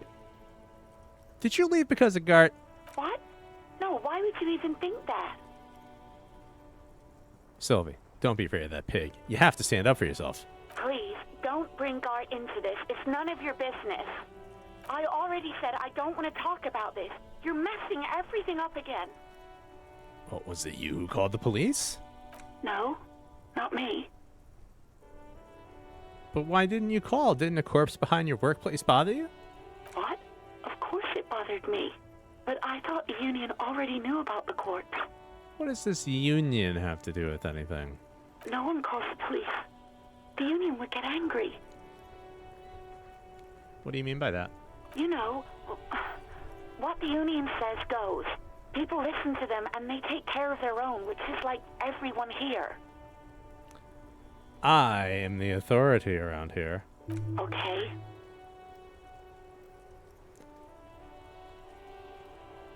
Tell me, why exactly did you let a corpse hang in your own backyard for weeks instead of calling us? I didn't want to get in trouble with the others. Push her further. Show her the error of her ways. What others? The other people who live around here. Local people. I didn't want trouble. What trouble? You don't live here. You don't understand. Squealing is frowned upon here. Everything is dealt with, well, by the union, internally. Please, I just didn't want any trouble. I see. Don't worry about it. I understand. You do? Oh. What else can I do for you? Do you know who made that call? No, sorry. I don't. Not a lot of people have phones around here. Copper thieves take the wires. I mean, you know, copper's worth a lot of money. People don't have the money to have the cables put in again. They use the union's phone, or the one on the coast. So the union has a phone, and there's one further down the coast. Got it. It was someone else. We'll find them sooner or later, officer. It just might take a while. Okay, next question. Yeah, go on. Have you seen my badge? Yes, I know who you are. You're a police officer. The law. This exact conversation has happened before. Establishing authority before this young girl seems to have been important to you in the past. Don't go there again. My badge is missing. Have you seen it anywhere? Oh, no, I haven't, sorry. Real policemen have uniforms too, by the way. Where's yours? I mean, Kim doesn't have a uniform, and he seems real to me. He's in plain clothes, voluntarily. It's different from not knowing where your uniform is. Have you seen my gun? Please, no. Not this again. Everyone saw your cool gun, detective. I showed you my gun. When did it happen? You were trying to impress some people with it. Everyone was eating, and... Sounds like it's going to be bad. Do you really want to know? And what? What did I do? You were waving it around in everyone's face, begging them to describe it. You said it calms you, and then you started making suicide jokes. It got pretty graphic. Oh, those again. I have been trying to wean you off them. Off of what? You know, when you put your gun, your actual gun, on your temple and pretend to shoot your brains out, off of that, people don't like that. Oh, we're in a bad way. I remember this. You were screaming things like, "My brains are all over the wall," painting them red. I won't be seeing it, 'cause these are my brains. I can't see without my brains. Very nice visuals there. People tried to back away from you or even slip out of the door, but you screamed. I am the goddamned law, and you have to listen to me. You are all suspects in a murder investigation. Why would I threaten to kill myself? I mean, look at this world. I would love to stay. There is silence on the other end of the line. Yes, but what happened to my gun? No idea. All I know is next you were waving around money instead, saying things like big bucks cannot lie and guns can't buy money, but money can always buy guns. It almost looked like you pawned it, but believe me, I did not ask. Have you seen my policeman uniform? Uniform? I never saw you in any uniform. You had your things on, the disco things. Well, I think I got everything I needed. Thanks. I do hope so. Please, don't call me again. Bye. All right. Guard asked her out. We said we're the authority. We asked her out. We got our agenda. 1, 2, 3, 4. 1, 2, 3, 4. No, she doesn't have a problem with you. It must be someone else she's angry about. Some other guy. Like Gart. Yeah, it's definitely some other guy, kind of like Gart. You know women and their constant problems. Yak, yak, nag, nag. How's one supposed to get the love going like that? I don't like where this is going. That's where you step in. You're Lieutenant Love, matchmaker extraordinaire. Help the poor girl out, lest she turns into a spinster. What am I, deranged? A woman doesn't have to be married. She doesn't even have to be in a relationship. Also, feminism. What deranged? I'm just telling things the way they are. Can't a man even be honest in his own head anymore? You have to act, Lieutenant Love.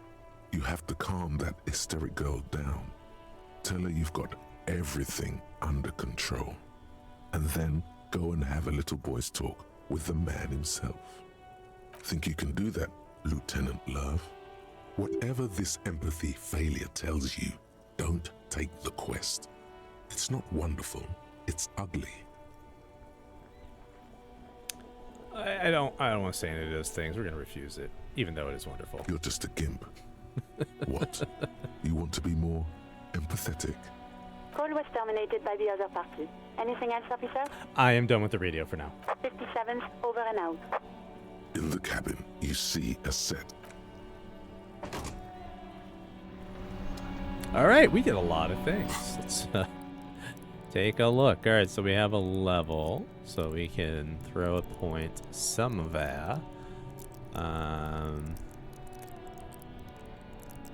Something others, rhetorics, intellect.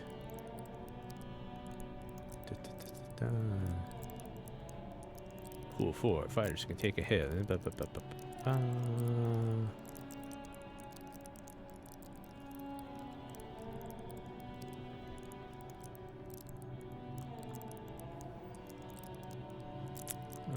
think about that. Oh, yes, tools. I mean, I feel like obviously we should carry around a crowbar and a flashlight. There we go. All right, see some things. Very good for us. Oh, all right. Who made the call? Still got to pay for those damages. Get that. You know. Reality lowdown. Gotta find a rich person. Find our badge and our gun. But we did report our badge missing and find our other shoe. Still don't have a map. Find a map eventually. How hard could it be to find a map in this world? Alright, level up. No, we don't need any darts.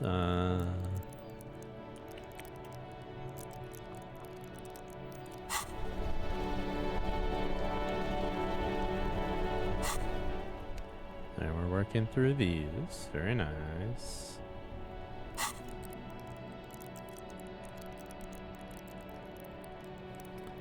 Pink threshold. There we have 5. What's this one? Well, maybe hold off at that point. So we can redo some checks. Oh, the fleet. The fleet. We want to go to the fleet. That's right. It's from the lorry. Mr. Winter used the main entrance. Jeez. Alright, there's the fleet. Cool sign.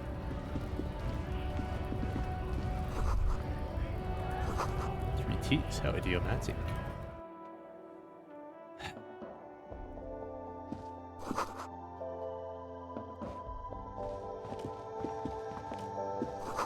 Don't play pop song. Alright, we're gonna pop a save.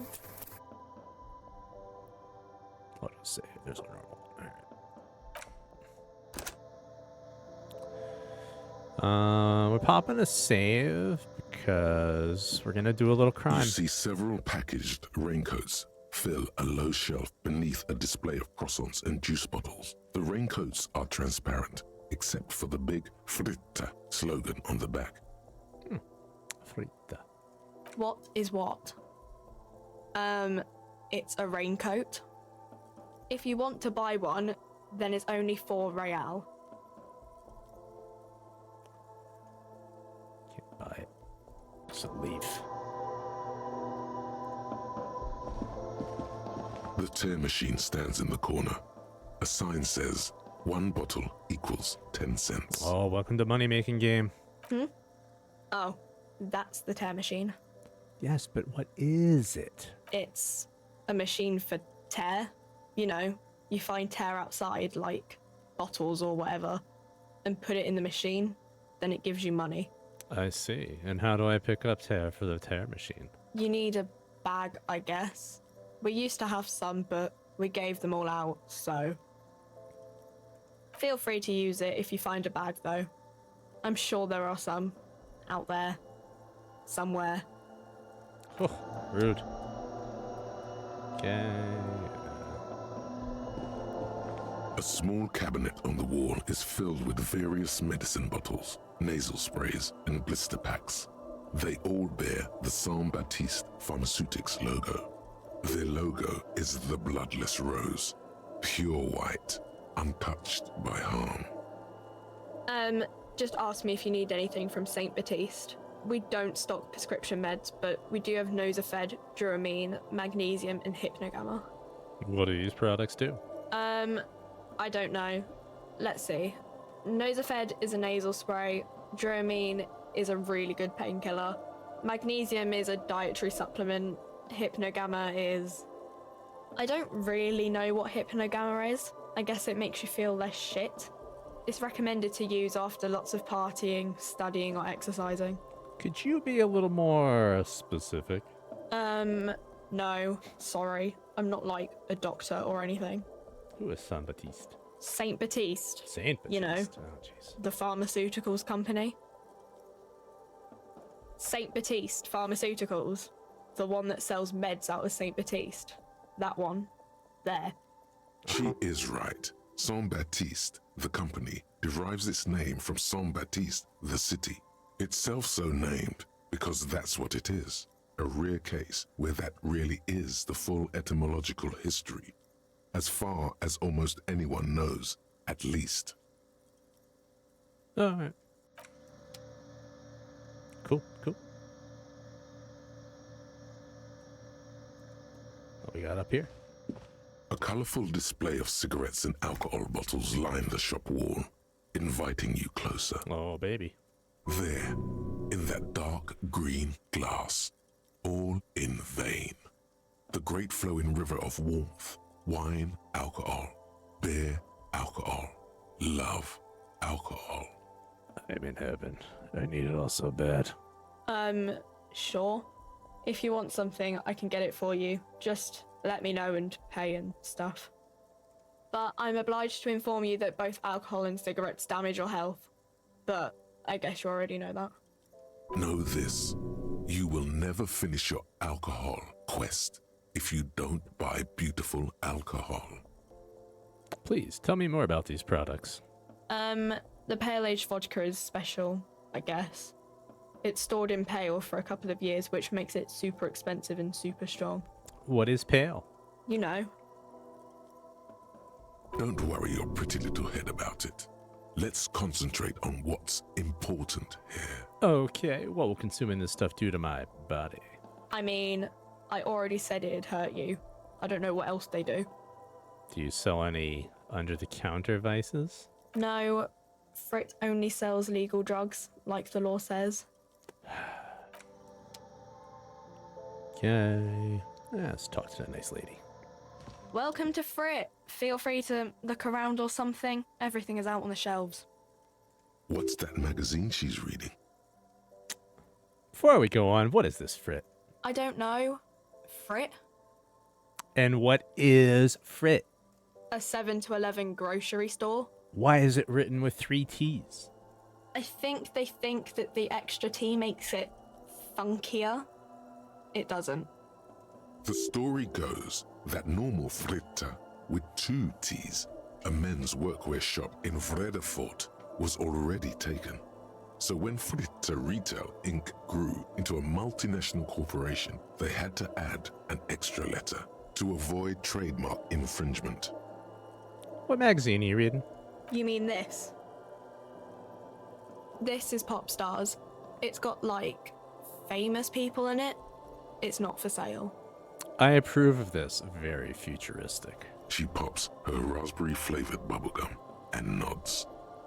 The lieutenant frowns at you before turning to the clerk with an apologetic half-smile. Let's proceed. I have some questions for you. Okay. I'm not really supposed to be chatting to anyone, but... Can you tell me anything about this reality we're in? Reality? You mean, what reality? Economic reality, or...? She is like a student unexpectedly called upon by a teacher. Can she answer the classroom question? Yes, tell me about the economic reality. I don't really know anything. I mean, I'm 15. 15 is an excellent time to learn about the economic reality. Yeah, that's why I'm working my arse off in Frit. So I guess, like, that's economic. What about the physical reality, then? I don't know. What about it? Where are we? We're in Frit? No, I meant, where are we on a larger scale? As mankind, or as a nation, or... What will her essay prompt be? You know what? Never mind. Okay, I won't. I won't bother you with this nonsense anymore. Cool. Can you tell me anything about the dead body? I don't really know anything. I mean, I know it's there, but I haven't seen it, so... Oh, what do you think happened? I don't know. No need to worry. It's just standard procedure for us to ask around. If you hear anything, let us know, okay? Okay. All right, thanks for your help. Uh-huh.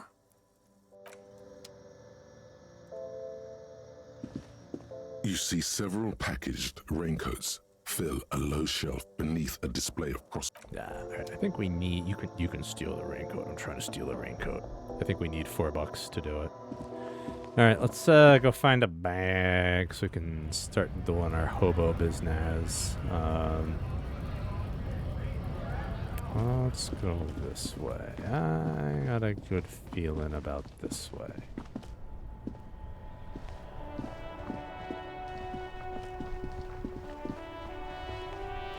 Hi, Tuna. Let's brush my legs with his little tail. I think... Yeah, we want to go down here. There it is. Good old bag. Oh, I love it.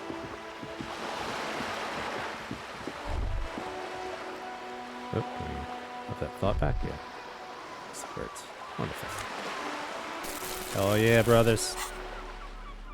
We can temporarily get rid of our crowbar. Just for a little bit. Buddy, you alright? Alright, no problem. Look at that, 10 cents. 10 cents, 10 cents.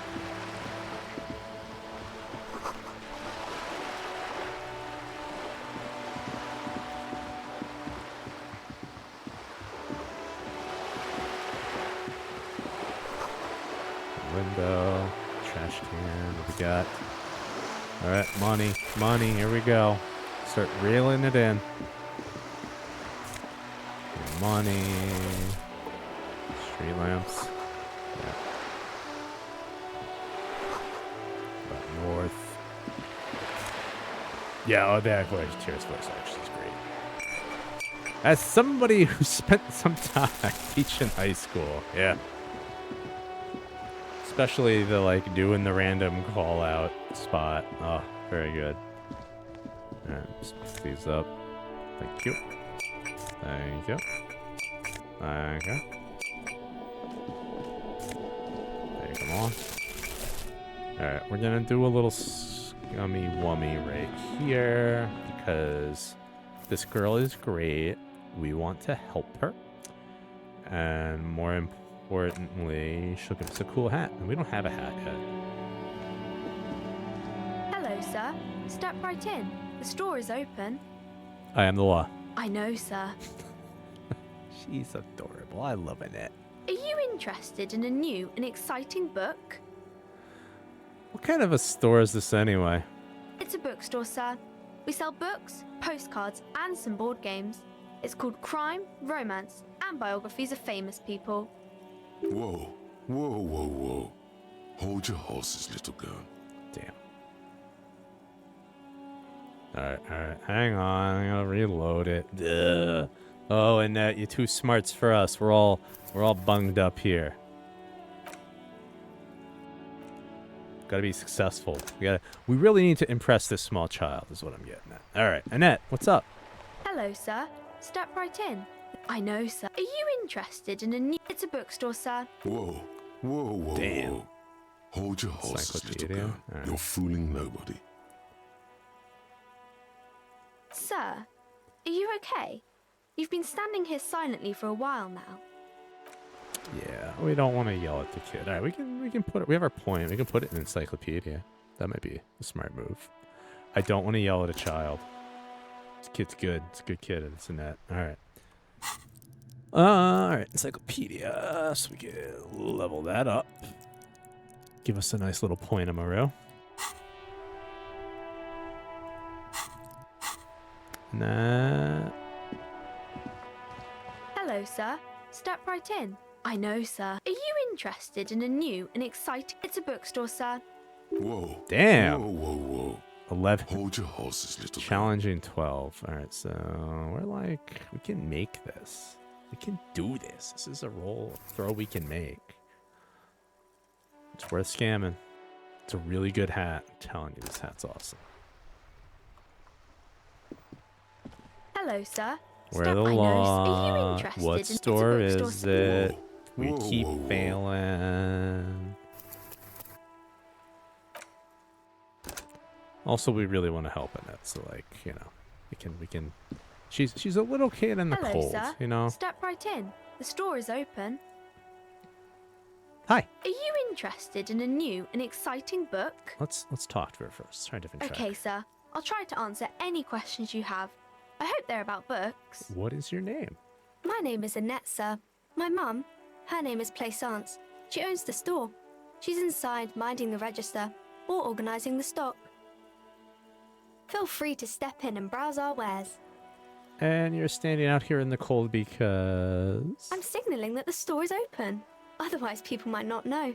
They'd miss out on the crime, romance, and biographies of famous people.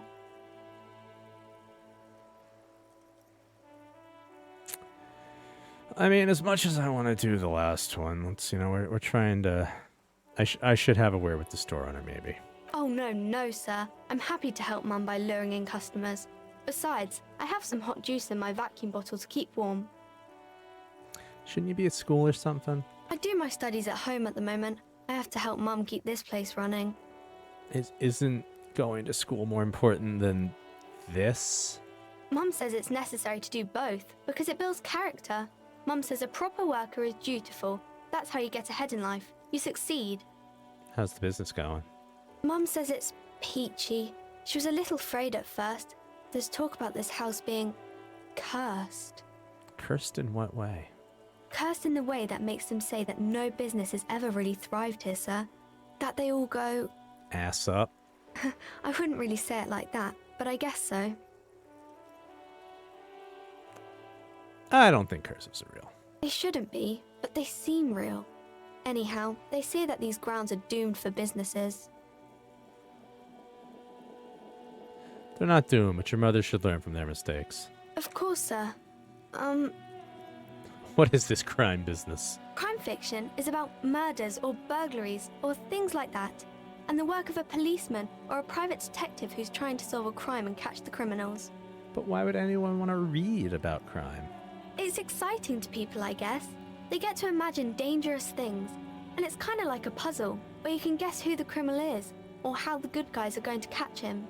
I'm a policeman myself, by the way. You don't look much like a policeman.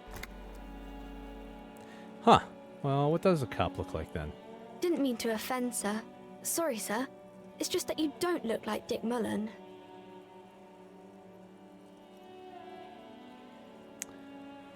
It's not your body. It's important in police work anyway. It's your... Head? Yes. No, your resilience. Not head, child. Heads.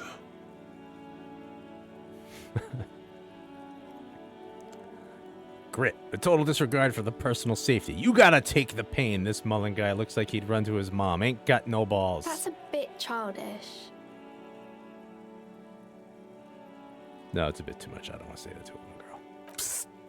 You forgot the subterfuge. You're saying this out loud. Say what, sir? Never you mind. Either way, I'm not impressed with this Mullen guy. You don't have to be, sir. He's just a fictional character. He's no match for you. Maybe you can show me some real police work, sir. Like in the books. Alright, so we're gonna wait. If we can get some composure, that'll help us. We do want to pass this. This will help out Little Annette. What is romance? It's the type of book where there's a rich lady and she has to choose between the good man and the bad man. Or there could be a story about a poor lady getting a rich man. It's about man and lady business, sir. What about a book where the man and lady business doesn't work out at all? I haven't read many of those. Maybe you should ask Mum. Yeah? You think she has one about an excruciatingly painful breakup? I don't think it's a romance story if the main characters break up, though. No. Think about it. One where they plunge into a torrid spiral of pain and recrimination, only it's really long and drawn out. Scarred for life. Phantom limb. No, I don't know. You can take this. Blossom like a pain flower. Yeah, and it drags on for years and years with no resolution in sight.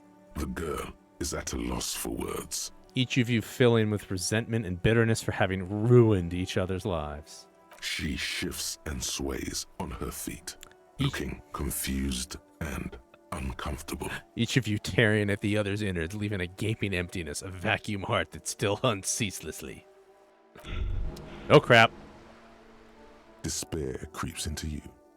Getting fat. So we're dead. Whatever noble intentions you once had as a police, you're still coming up with sentences. That's a step up from total annihilation, right?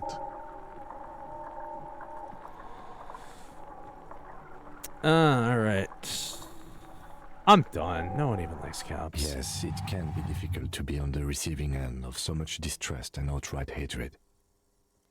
Nothing you can say would make you feel any better now. Cop gives up the detective genre for social realism. Another police officer resigned from the RCM following a nervous breakdown.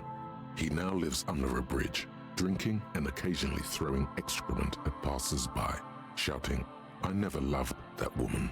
When asked to comment, former colleagues objected to the theory that his psychological disintegration was precipitated by his wife leaving him.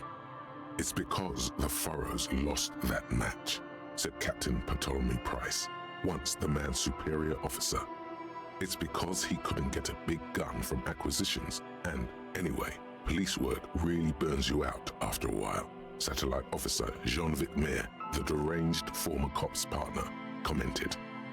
Sergeant Matt Torson, another former colleague, did not propose any theories, merely saying, "Whatever happened to him wasn't about birds. He got fucked, that's all." Hey, let's load it back up. Alright. Don't be weird Hello, to the sir. child. Step right in. The store is open. I'm the I law. know, sir. Are you interested in a new... Okay, sir. I'll try to... My name is Annette. Feel free to step in and browse. I'm signaling that the store is open. Otherwise, people might not know. They'd miss out on the crime, romance, and biographies of famous people. I could help by brutally dismantling the free market. Thank you, sir.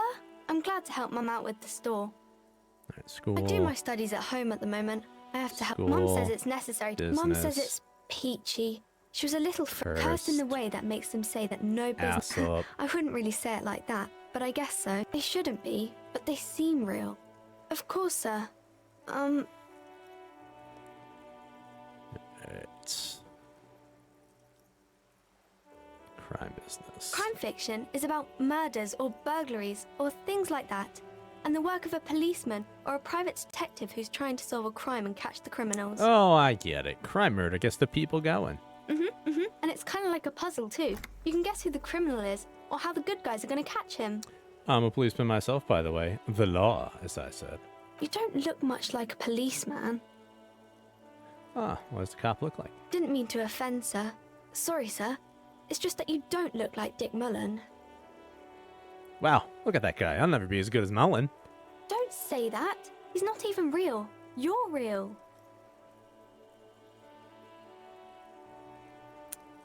I don't really want to deal with this. It's too much. We can talk about something else if you want. Something nicer.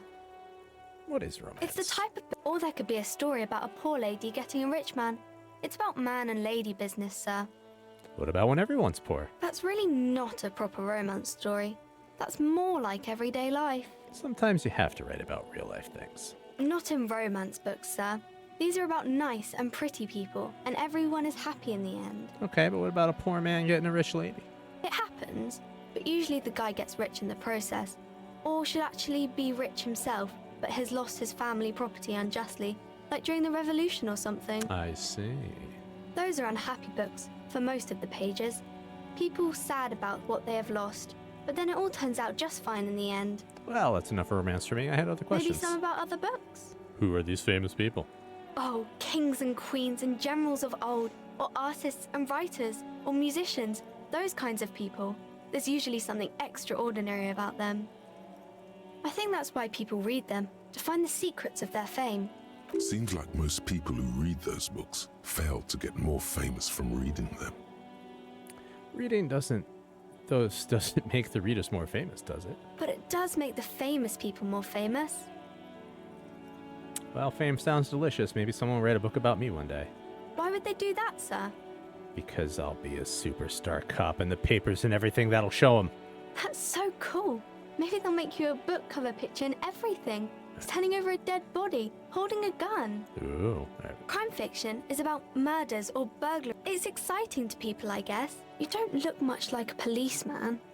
Didn't mean to offend, sir. Sorry, sir. It's just head. No, not head, child. That's a bit childish.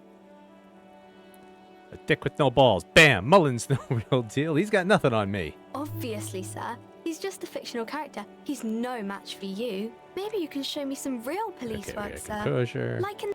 Let's see, leaving it for a minute. Let's pop that save back. Boopa doopa. Annette, I would like to cheat. Sir. Hey. Should be a book about me. Afraid of the curse. Alright, here we go. We got a +2. Bama boom. You failed to deduce anything substantial. Alright, so we have a +4. So really, we just need to roll an 8. That's not the worst. We can do this. We can deduce. Tuna's curling a ball. He doesn't believe in me. I can't believe my boy would do that. Hello again, sir. You failed to deduce. Come on, we can do this. I know we can. We're smart. We're smart people.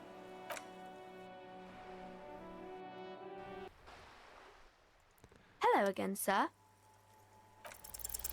Hey! Girl keeps her hands folded, hidden. Why is that?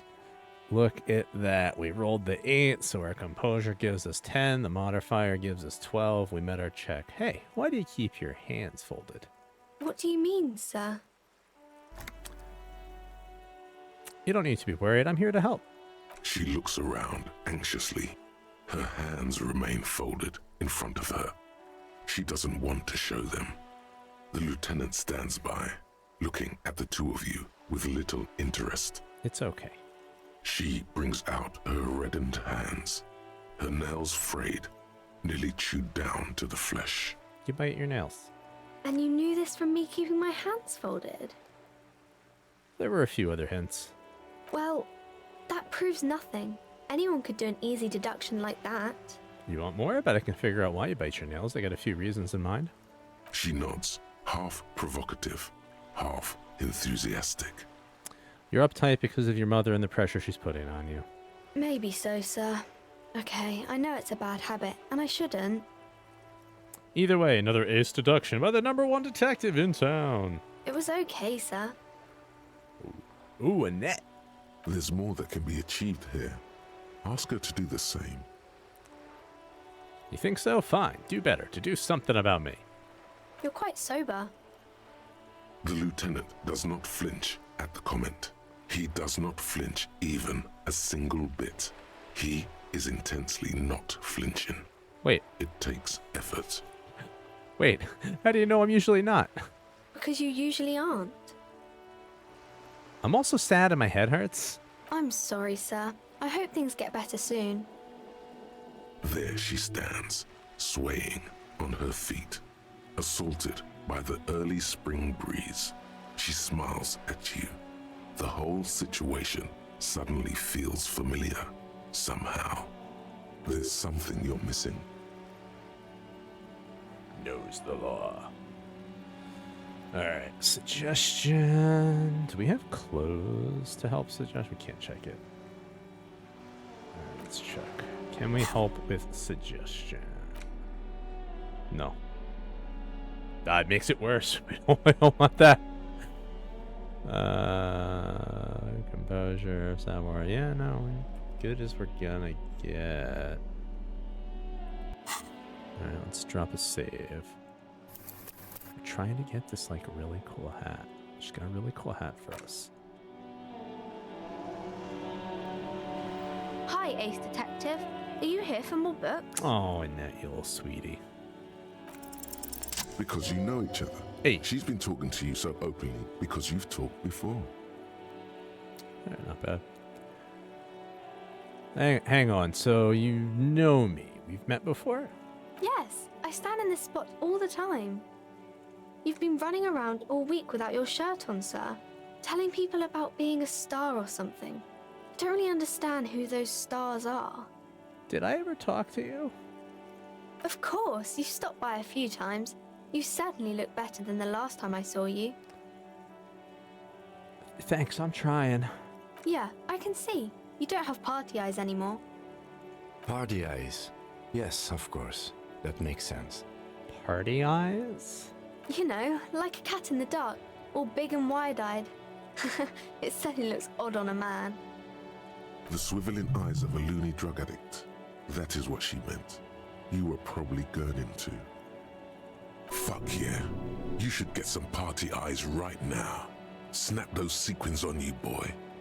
Does that mean I've been partaking in narcotics? Oh, baby. That's not what you have to worry about. Worry about the important thing. So why didn't you tell me you knew me to begin with? I didn't know I had to do that. Thanks. I've learned something about myself today. I'm glad I could help you, sir. More like hopium tears.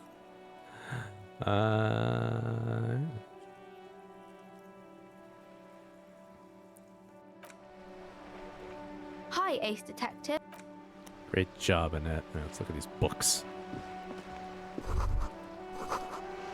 Erotica. Ooh, hello. Well, it doesn't have actual erotica. Oh, the man from Chromdal. Classic. Classic. Look about pate. Okay. Freedom. Okay. Ooh, the government. We all love that government, I tell you. I think we want to talk to this. This Postlavantore mail collection box has been heavily vandalized with graffito. A closer inspection reveals 2 bullet holes in the front. Good mail delivery box.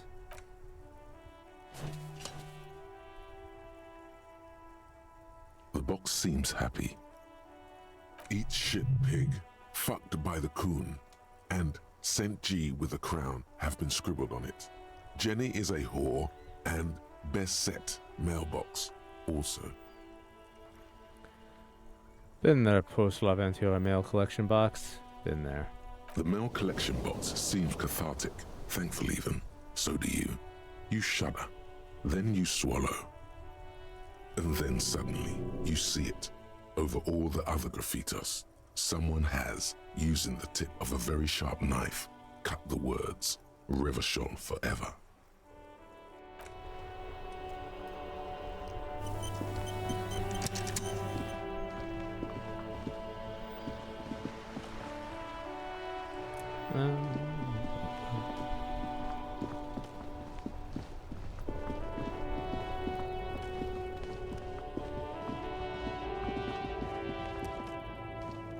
Some magazines.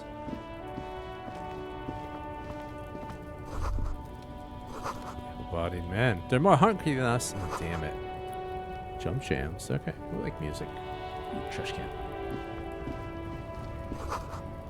Shouldn't feel threatened by handsome men. We should. No.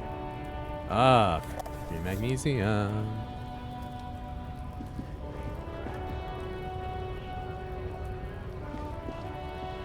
Welcome to Revachol. Why are you addressing my partner like that? Don't you welcome to Revachol me. My grandfather came here from a 3,000-year-old racist isolationist culture, while your ancestors came to this island a mere 300 years ago. Every school of thought and government has failed in the city, but I love it nonetheless. It belongs to me as much as it belongs to you. You tell him. It's men like you who keep Revachol divided, making it that much harder for everyone to climb out of this post-war limbo.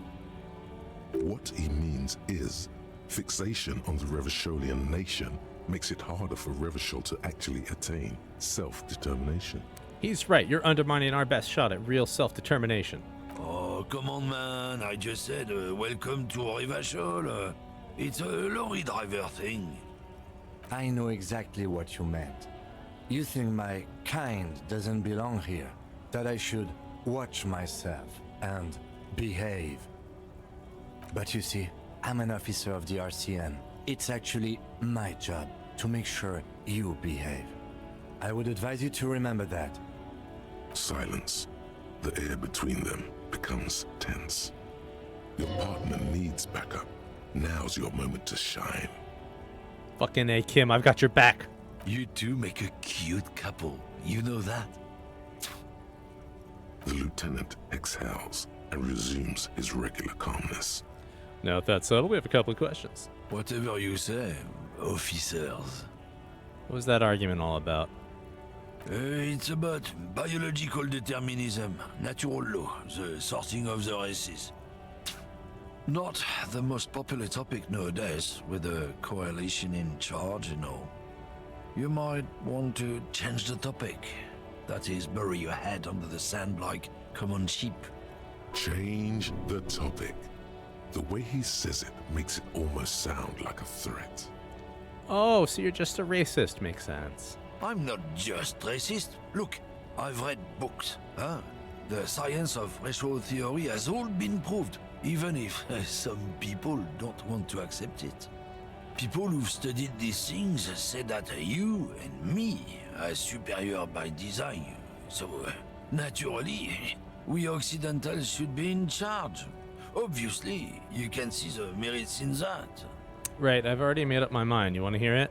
Oh? Yeah, I'm not down with this. Why don't you go fuck yourself? Don't push your luck, runt. Yeah, so I mean, we're with Kim. With Kim. Ooh, money on the ground. Let's pick it up. Let's pick it up.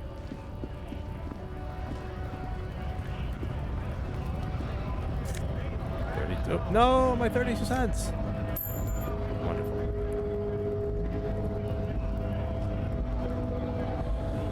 Okay, what we got over here?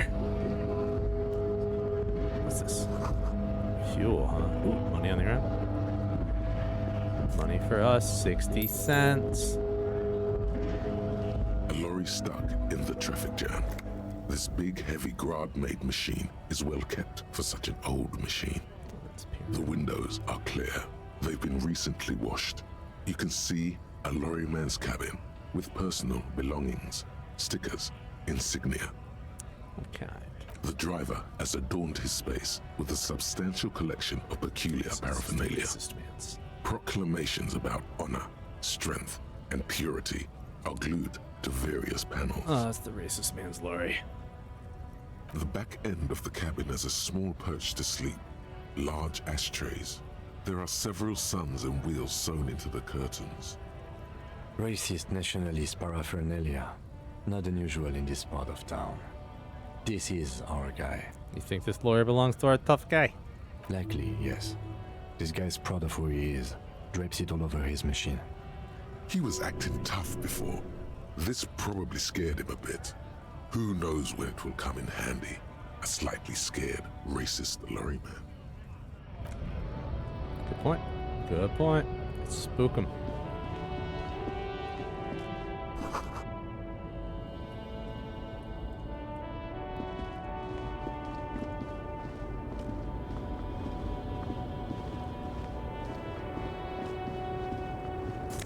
$0.84. Ooh, ooh, a shirt. Finally, a shirt that's good to wear. Let's get strong, kids. Oh, now we're looking nice. Just need some good pants. I mean, already taking that hit to savoir faire. You know, I don't know. Just someday we can wear pants, not today. Maybe. So not very.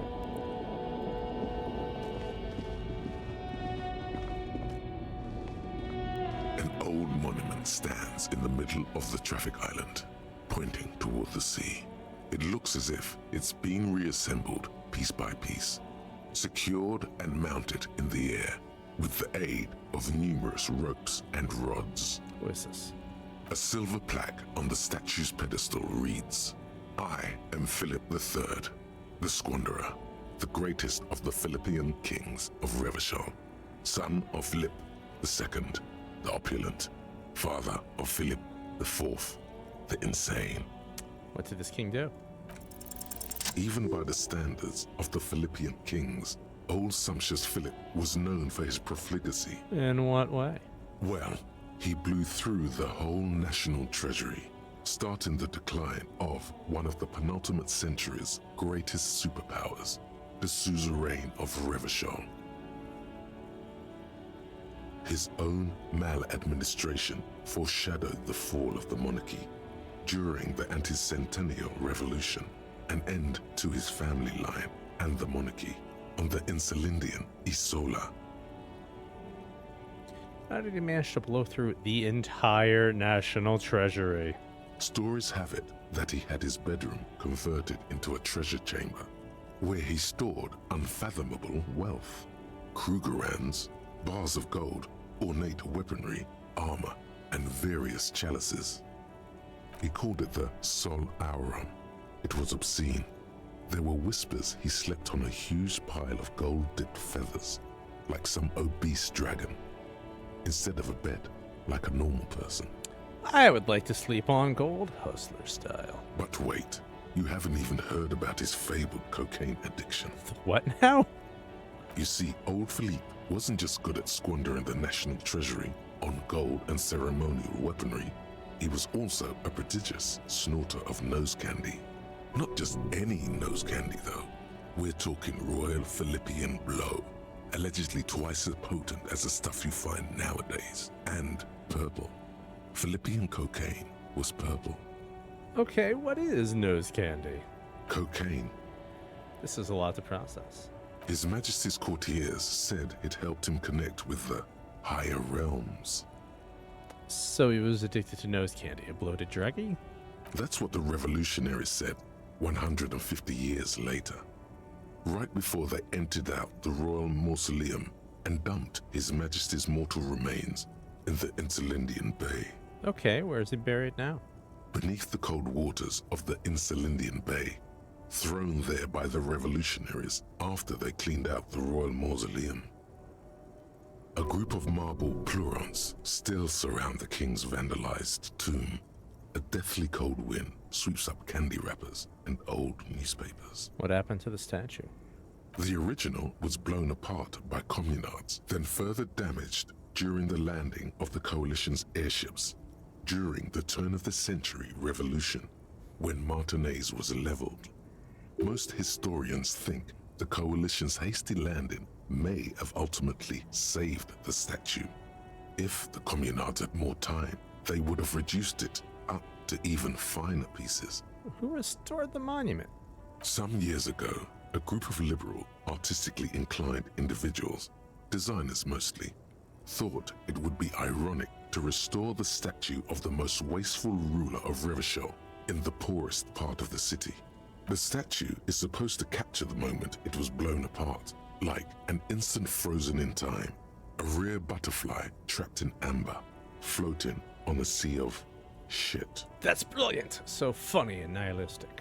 People in Martinez tend to disagree, as do many prominent art critics and thought leaders with more nuanced social awareness than the young ironists.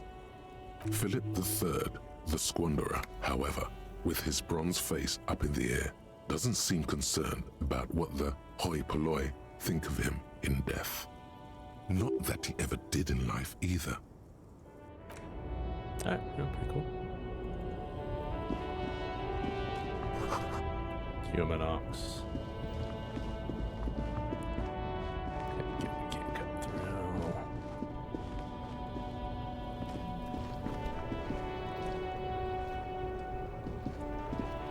I am a gander and a hunter and a gatherer.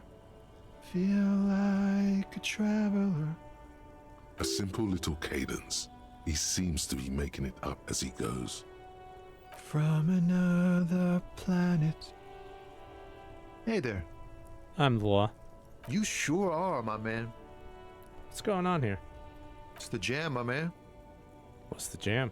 It's a traffic jam for the ages. Harbor gates up the street are shut tight. No explanation given. Workers on strike, scabs agitating, an all-around clusterfuck. Meanwhile, we're all stuck here in long-haul limbo for days upon days upon days. Upon days. So how long have you been here? Feels like forever. Like I was born on this here roundabout and this was all I ever knew. Just me and the metal and the tires, the oil and the fumes of mazout. Extravagantly phrased, but I can roll with it. Yeah, imagine. It's been a whole week already. So tell me, what do you need? Got any smokes on you? Nope, don't smoke. Some of the other drivers do, though. There's still a few around, waiting for the jam to disperse. Or waiting for the sweet release of death. Yup, nothing wrong with that statement. Your senses have nothing to add. You'll have to ask around elsewhere. Guess I'll ask around then. You could also check the kiosk down the street. Frit. With 3 T's. Revachol's weird. Care to spare some change for a working stiff? Huh? Oh. No, I ain't got any money. They don't want to pay for unfinished work. They who? The bosses, man.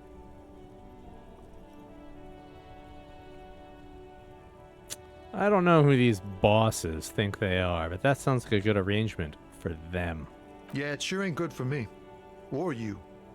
I'd spare a coin or two for a city cop down in his luck. If I had saved 4 myself. Tell me more about this strike. It's like, whatever's going on over at the docks. Workers got a blockade set up, making demands. No way in or out. What's the union demanding? Some pretty wild stuff, I hear. Like a giant new power crane in half the company? I forget what exactly. Good on them, I guess. I've heard talk there's a company rep in town, too. Like, a strike negotiator type. They'd know what's up. Precise demands and so on. Ah, yes, from the Wild Pines. We'll meet her soon enough, I'm sure. What do you think the company wants? They want to keep that money flowing in, my man. Ka-ching. He doesn't blame them, but he's not on their side. That's for sure. Anything else I should know? Anything else? Yeah, this ain't really my area of expertise. I just do my job and get paid. I have things to do and places to be. All of us do. All of who? Us lorry drivers. Camionneurs. You still hang around here waiting for this mess to end. Most have scurried off somewhere to get drunk or high. Or laid. Not that I blame them, really. Not you? Not my thing. Chasing transient pleasures is a drag these days. I prefer the examined life now. Thinking, reflecting, observing. What's better than chasing transient pleasures? The more transient, the better. When one's ended, you can get onto the next one. Know anything about the dead man? The one hanging behind the hostel there? He ain't one of us drivers. I know that.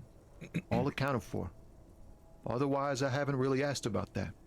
Been wasting time right here. Keep him busy. It's easy to see he's telling the truth. He's kept his nose out of the dark stuff. Busy with what? Analyzing the fundamental structural and psychological conditions of being stranded in the midst of a sea of motor lorries and their sad, despondent chauffeurs. And your conclusion? A sense of surprise there ain't more bodies hanging from more trees. Well, what are you hauling anyway? Oh, high-grade narcotics, illegal firearms, stuff like that. Relax. He's merely joking. Wicked. I've always wanted a friend in the underworld. Ha! No, I'm joking, my man. Found runs a nice, clean business. This haul of cargo is mostly sporting goods. You know, tracksuits and that kind of thing. They usually get shipped to Grad in the Occident.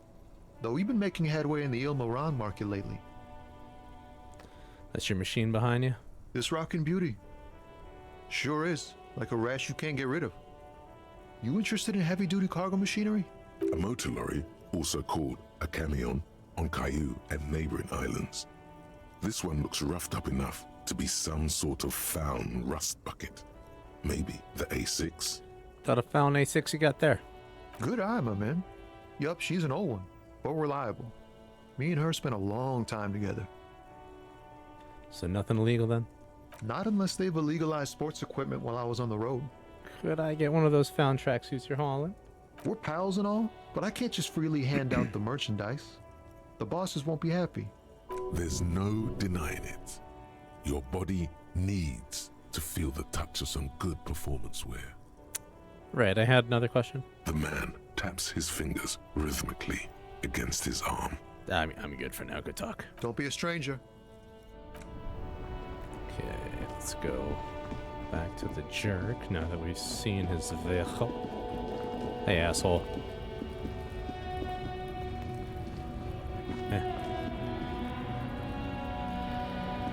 Looking for something, Hunt?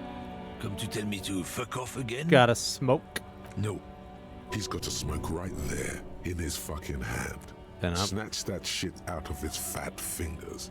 You need it after listening to his garbage. But I'm gonna need the one you're smoking. Can't have it. Hand it over. I'm confiscating it as evidence. Evidence of what? I haven't done anything. Fuck, I oughta. But what, officer? Shit. Sorry I couldn't be of any help. What are you hauling? Oh, not much anymore. I'm here to pick up some cargo, but the dock workers are on strike, so it's a sit and wait on your ass situation. What kind of cargo are you supposed to pick up? Apples. Apples is exactly the kind of thing you'd say if you had something to hide. Sounds like a cover story to me. Look, as detective, I come from a long line of lorrymen. We got ancient rights and privileges. Oh, I'm here to pick up a load of fucking apples, man. Just regular, Koiko-picked apples. Damn, you're not gonna get more out of him on this. He's put up the wall of racism. You said something about the rights and privileges of lorrymen. Oh yeah, they're a big deal. My great-grandfather was a carter, had a royal license and everything. We've tried to hold on to our privileges. Hold on, what's a carter? Someone with a cart. What did you think it was? That's how deep into history our thing reaches. Before machines. So he was a garbage man? Not at all. We are part of a guild and everything, huh?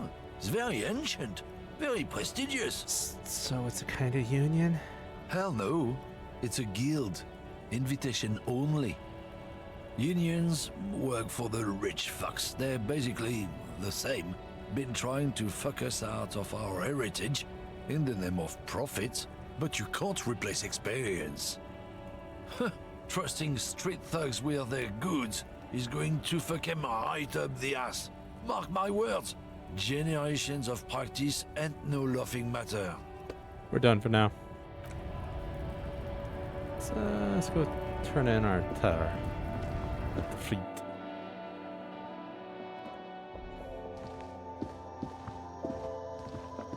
The tear machine stands in the corner. A sign says, 1 bottle equals 10 cents. Let's insert them. Your bottles clunk into the machine, and the money appears with a satisfying jingle. You're a richer man now. Do you know what you should do with that money, kiddo? You should buy more alcohol. Enter the endless cycle of consumption. Really want to steal this raincoat. You see several packaged raincoats. Fill. Someday. Alright, let's pop a save.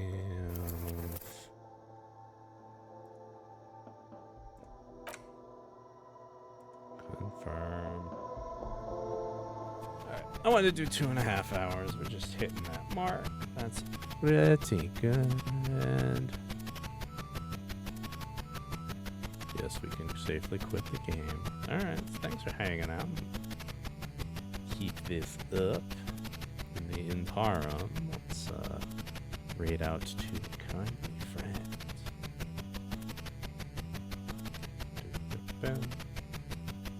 Come on, load you. Stream manager, manage the stream. Yes, we are doing it. Alright, who we got? Who's doing things?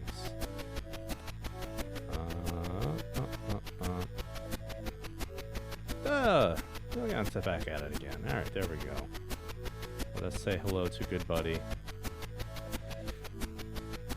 And we'll be doing some fun stuff later with Ilion and Boix in November's, I believe, for the charity works. But, I don't know, have fun. Goodbye.